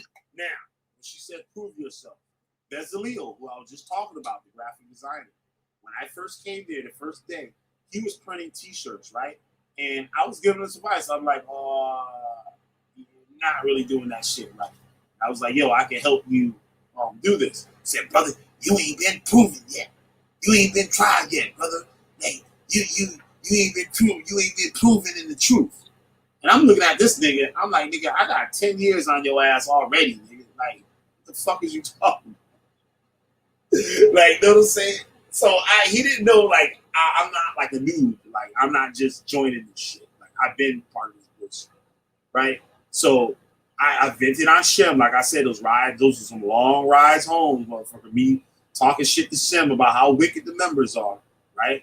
So he gets them. They call me the next day, wanting me to help them do the t-shirts, and they think my dumb ass is gonna do it for free. I gave them my price sheet. And shit, they got kind of weirded at that. I'm like, nah, nigga, I ain't mind working for free. The scriptures say, woe on a man that build his house off another man's nigga.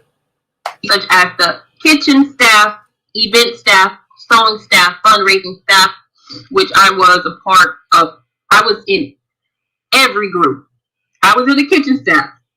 I was in the event staff. I was in the sewing staff. I was in the fundraising staff, and that still wasn't good enough for them. They wanted to break me down to the point where I lost my damn mind and gave my life to them. Yep. You lose your job and everything. My sales dropped drastically. The sales manager and shit was like, yo, nigga, what the fuck is going on, nigga? Like, yo, I'm getting it right. Like, so, you know, they let my ass go. Like, oh, we're not going to be needing your ass. And I was like, well, goddamn, I got to go find another brand to work for. And shit, that's how it went down. That's how it was for me. All right. Number 21. Women must learn how to sew. If you know how to sew and make clothes, all their uniforms, fancy uniforms, and you know how to make clothes for them, oh, you're immediately considered a Proverbs 31 woman. Yeah, you're immediately considered that. They exalt you to the highest. Brainstorm, if you're still with me, and shit, you see that? If you know how to sew, they're going to put your ass to work. And what did I tell y'all? Some of y'all remember. They said, who's the, he said, brother, he said, when you go to, because I was asking what camp should I join? This is what happened, the splits and all this bullshit, and I was no longer the house day, all that bullshit. Then he said, it don't matter where you go. As long as you just go there, get the scriptures, and go home. Don't follow no clicks. Don't talk to nobody, because the next thing you know, you're going to find yourself making garments for free. I never watched this video I'm playing right now. I never watched it. Place. They use them to make their uniforms for their arranged wedding ceremonies and also for any major events such as their holidays, such as the Sabbath day and whatever day the holidays fall on, Passover, Hanukkah, Feast of Dedication, all those days, they use someone to make their uniforms. If you're a popular, say you're an officer or something like that, you can get your stuff custom made while everybody else looking regular. But it's not a cult, right? I printed the backs of the Passover garments and stuff, and I was supposed to be getting a garment. I never received a garment. I never asked either. I just sat there and they're like, "Oh, brother, you getting your garment?" I'm like, "No." Say, "Oh, we get the sister to get your measurements." The sister never got my measurements, and I'm sitting there printing the t-shirts. I'm sitting there printing the t-shirts like a motherfucker. They see me there printing the t-shirts with the garments, and nobody pushed anybody to give me a garment. Yeah. Number 22. If you like, I'm not the type of person, like, if somebody's supposed to do something, I feel like I shouldn't have to ask. If they're not doing it, that's because they don't want to do it. I'm not gonna play myself and ask them and like put them on the spot to do something that they don't want to do. That's just the way I am. Do not snitch on your brother or sister. You are committing sin. They will use Leviticus 2 and something, whatever. And so basically, if you don't snitch on your bro, if you see that your brother is using common sense and not following their doctrine, and you don't snitch on them while you're counseling with your one counselor out of 1,000, then you're considered to be in sin, and you're gonna die. As Deacon Asaph always say, you're gonna die. Wow. Number 23. IUIC men believe that they are John, Luke, Mark, Paul, and whoever else is in the Bible. They think that they are the prophets reincarnated or That's an old school doctrine. That came out of the original school where they said Mark, all of the elders, Mashah was King David. The house of David, Mashah was over. That's what I learned. They said he was King David. I was there in the class where the elders of IUIC told that history. I already knew the history, but they told the congregation about that history. They said, well, y'all ain't got to believe that, but we just telling you like what we learned and stuff like that. Regenerated, as they say, which is another word. So the prophets that there was in the Bible, those people, there's reincarnation. So those people are here present on this earth today. So these people that's doing in the cult, they're actually the reincarnation of these prophets. Word for reincarnate. I just can't believe I believe this mess, and it does make you angry, and it's hurtful. I'm hurt. I'm astonished. I'm just like, now you see this beautiful woman. You could be some old crazy looking boogie eating nigga, right? And they're gonna set you up with a chick like that. So that's why I'm kind of mad. I ain't staying there. I should have held on for a little longer and shit. I would have got me a wife and shit. You can't get more than one in IUIC, but I would have got me one. And then I would have hauled ass and shit. Like, come on, girl. Come on, girl, let's go. Getting out of this shit. Still can't believe I was in a cult. That's how I feel. I still cannot believe me that I was in a cult. I'm not an idiot. I'm not an idiot. Sorry about that. Well, girl, put it like this. You was only in that shit for 2 years. I was in that shit for 22. So think about it that way. Guys, I'm not an idiot at all. I'm a very smart young lady. So this is it's just mind blowing. If you're watching this video, you're probably wondering which teeth straightening option is right for you. Old school braces or those aligner things you keep seeing ads for? Candid Okay, let's see, where am I? Number 24. The more popular and obedient you are in that cult, the more chances you have of leadership financially supporting your album with all money. They set me up. What you mean? I missed something.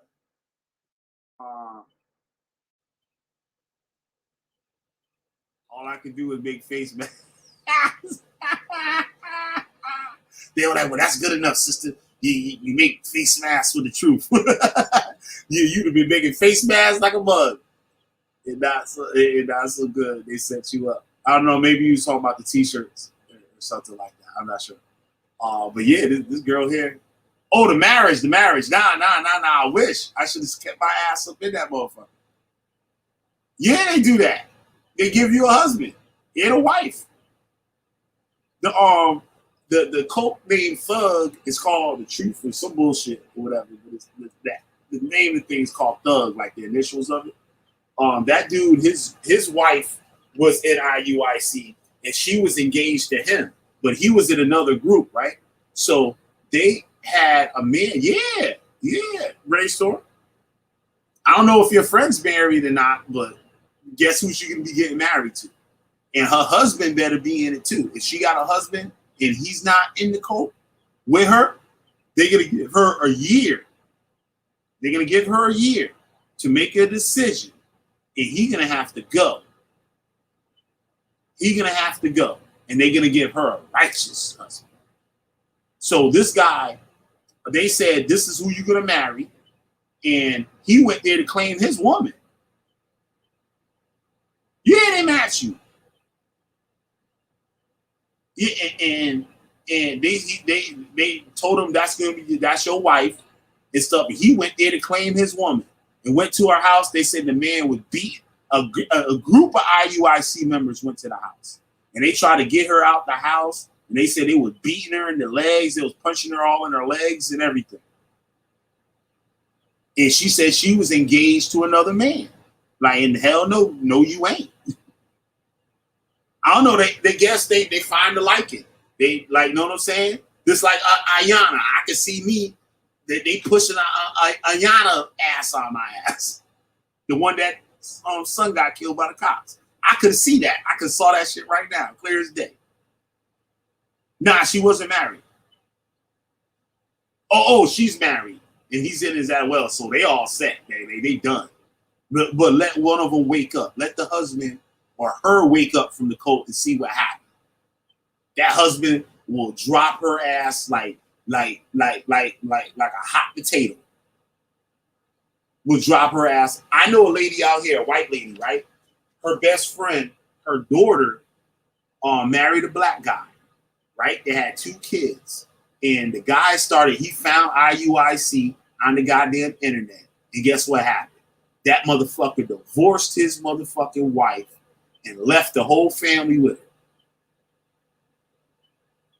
Left her. She was white.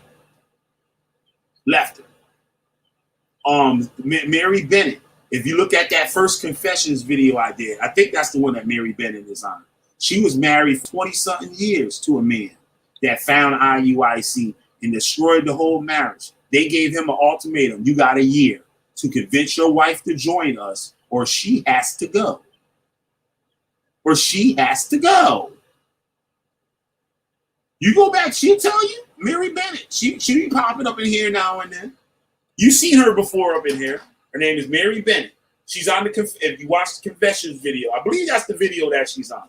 It's the confession ones, the one with the lady that got the black eye on the thumbnail. Yup. Sure enough. So yeah, I should have kept my ass up in there. I would at least grab one of them. They would have been out with a hard ass and shit. They would have been looking for me though. Yep, Napah Shada, Sonetter's extra wife and shit. She was in IUIC. I heard the story about her, but I never knew that was her. She left and they were going to her house and blowing a horn, doing weird stalker stuff, like doing weird shit. And her husband wasn't in it. And they were telling her that she gotta leave her husband, but her husband left first. Got rid of her ass, went and got another family, got her married and got another family. Now I ain't thinking about her dusty behind. And she's still up in that shit. After she see the dangers of the cult, her fool ass is still up in that shit. Talking about some shalom, brother. So I'd be a goddamn shame of herself. Interviewing Hebrew Israelite pedophiles, mighty Hebrew and shit. She ought to be a goddamn shame of her motherfucking self. Goddamn shame. Shit don't make no motherfucking sense. But yeah, I should have kept my ass up in there for a minute. They tried that shit in Torah Nights. They tried to hook me up with Hammerhead Hadassah, crazy fucking ass and shit. Old deadhead, motherfucking cereal bowl forehead, fucking Hadassah, crazy fucking son. I was like, this bitch crazy after the second day. I was like, I don't want this bitch. I can have her. I throw her right back up in the motherfucking shit. This bitch crazy as shit. I mean, crazy. Like literally crazy. Judah tried to push that bitch up on me. Fuck out of here.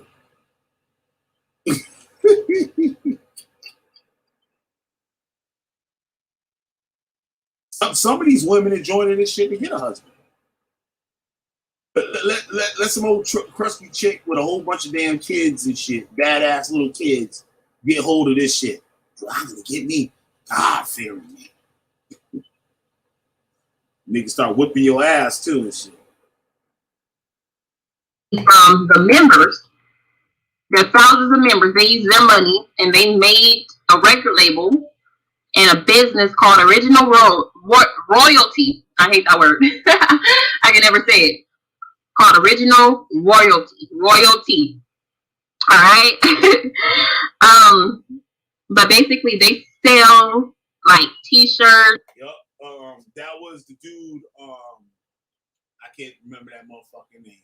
I can't think. Big fat motherfucker. He's the nigga that caused the fallout between me and them. That made me quit. That made me stop fucking with them and shit. But not gotta lie. What was his name, man? I can't think of his name. Big fat Puerto Rican dude and shit. He was the one that was running Original Royalty. He was the one doing all the orders, like sending out all the orders and selling the fringes and all that shit. And they sell albums and they sell organic things and they sell righteous lingerie. What the fuck is a righteous lingerie? I ain't never heard no shit. Now, I gotta see that. I gotta get her on here to talk about the righteous lingerie. I ain't never heard no shit. Goodness. All right. Number 25. Wearing makeup is evil and puts a haughty spirit on the women. So I guess that's why she got that big ass purple lipstick shit on. She like, fuck that, I'm breaking the goddamn chains, motherfucker. I put us. Look, you think this shit evil, bitch? Look at this. I got purple lipstick. Goddamn. And also wearing makeup is lustful. And she was a model or something like that, so you know she was like that. That shit rubbed her kind of the wrong way. But they got her not to do that. I know she looked fine as hell and shit without the goddamn makeup. But shit. They tell us that the only woman in the entire Bible who wore makeup, the entire, not even the Bible, because what they saying is that entire period, because that Bible is like Middle English, so it's like medieval times and stuff. Sorry, that's my little nephew. But basically they tell us that Jezebel is the only woman who wore makeup. So if you wear makeup, you're evil. It's crazy. Come here, since you're walking by. You guys, this is my nephew. His name is Eugene. Let me ask you something. We call him Fatty, his nickname. I'm in the middle I'm sorry. of the game. I know, I'm sorry. Let me just ask you one question. You go. When I was in that cult, Fatty, was I myself or was I another person? What do you? You don't seem like how you are now. So how was I? Like you were all like wearing all those clothes, those weirdo clothes and stuff. Like not even matching. And I don't do that, y'all. You were never at the house. I was always over there, huh? Yeah. That took up all my time. Okay, thank you, Betty. We got little boy tell the truth. Right. Seriously. I was always. That was kind of weird though and shit. She got the video for the nigga. He only got like goddamn 10, 12 seconds of airtime and shit. That was kind of weird, but anyway, still good information. There, or if I wasn't in there, I was like away from my family somewhere else watching the IUIC videos like a crazy nut. Just watching it all day because they told us not to watch any TV. It's all evil. Yup. And don't watch no other Israelite cults videos. I was like, shit, I'll be damned, nigga. I'll be like, shit. I wish I would not watch no goddamn video. How these niggas gonna tell me what to watch on the motherfucking? You'll get evil spirits. Not to watch the news because it's so gloomy and bad. So basically, you didn't know shit about what was going on unless you were on social media. It was crazy. That's deep though, right? Now, some of this stuff like they couldn't get me to do. Like, you know what I mean? I'll just be like, whatever. I'll be doing my own fucking thing. And shit. I'm just here for the scriptures, right? But these other motherfuckers that didn't know nothing about all this stuff, they would follow all these rules. So I'm going to end that there. Stay tuned for my next video, and I want to tell you guys. Yo, shit crazy, yo. Shit crazy.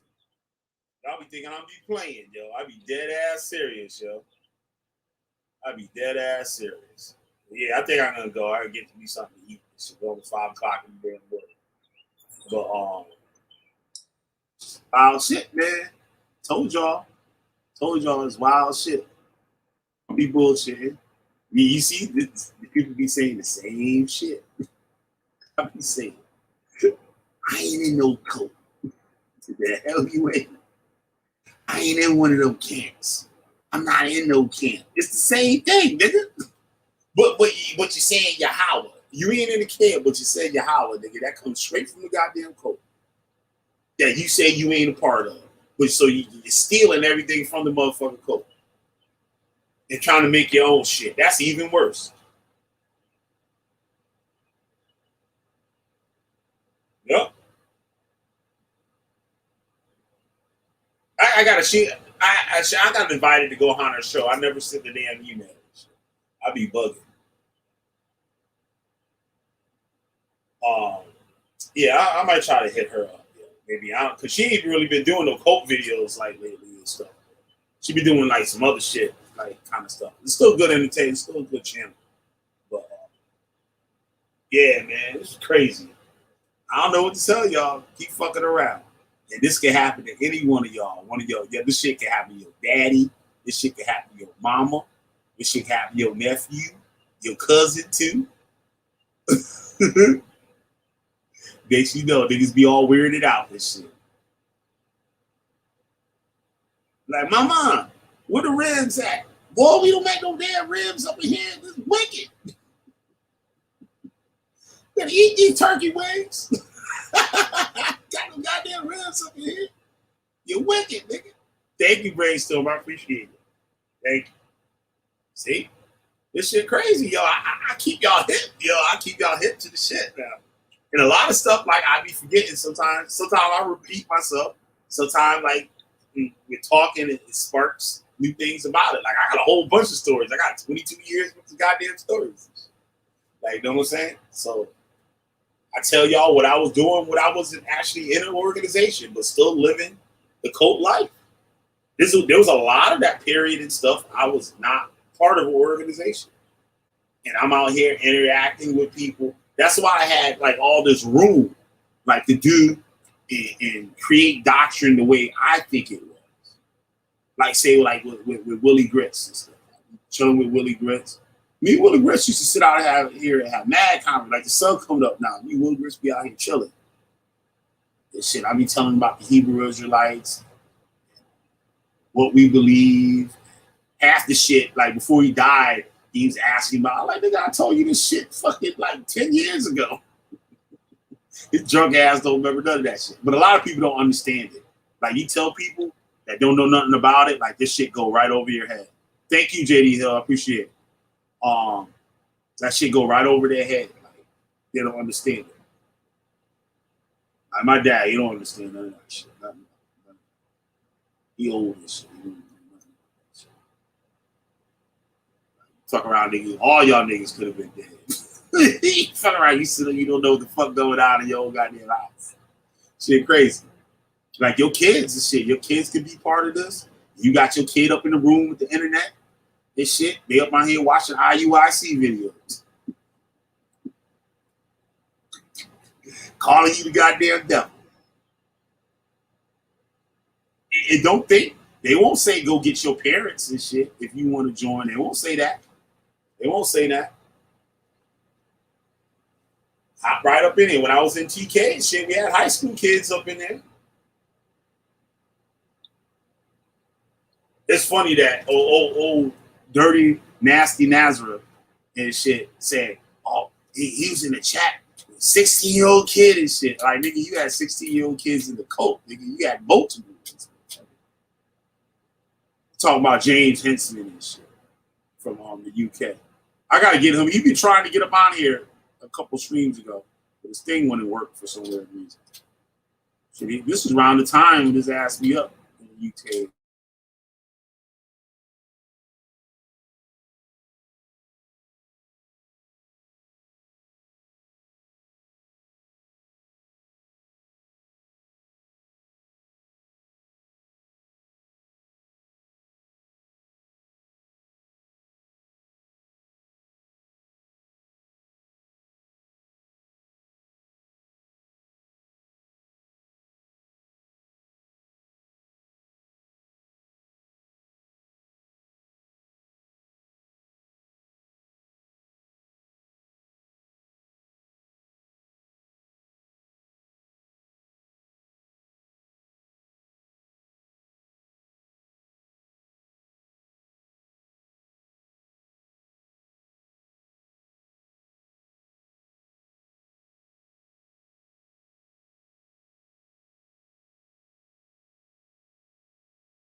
My shit dropped out. But that's my key and shit. I'm getting.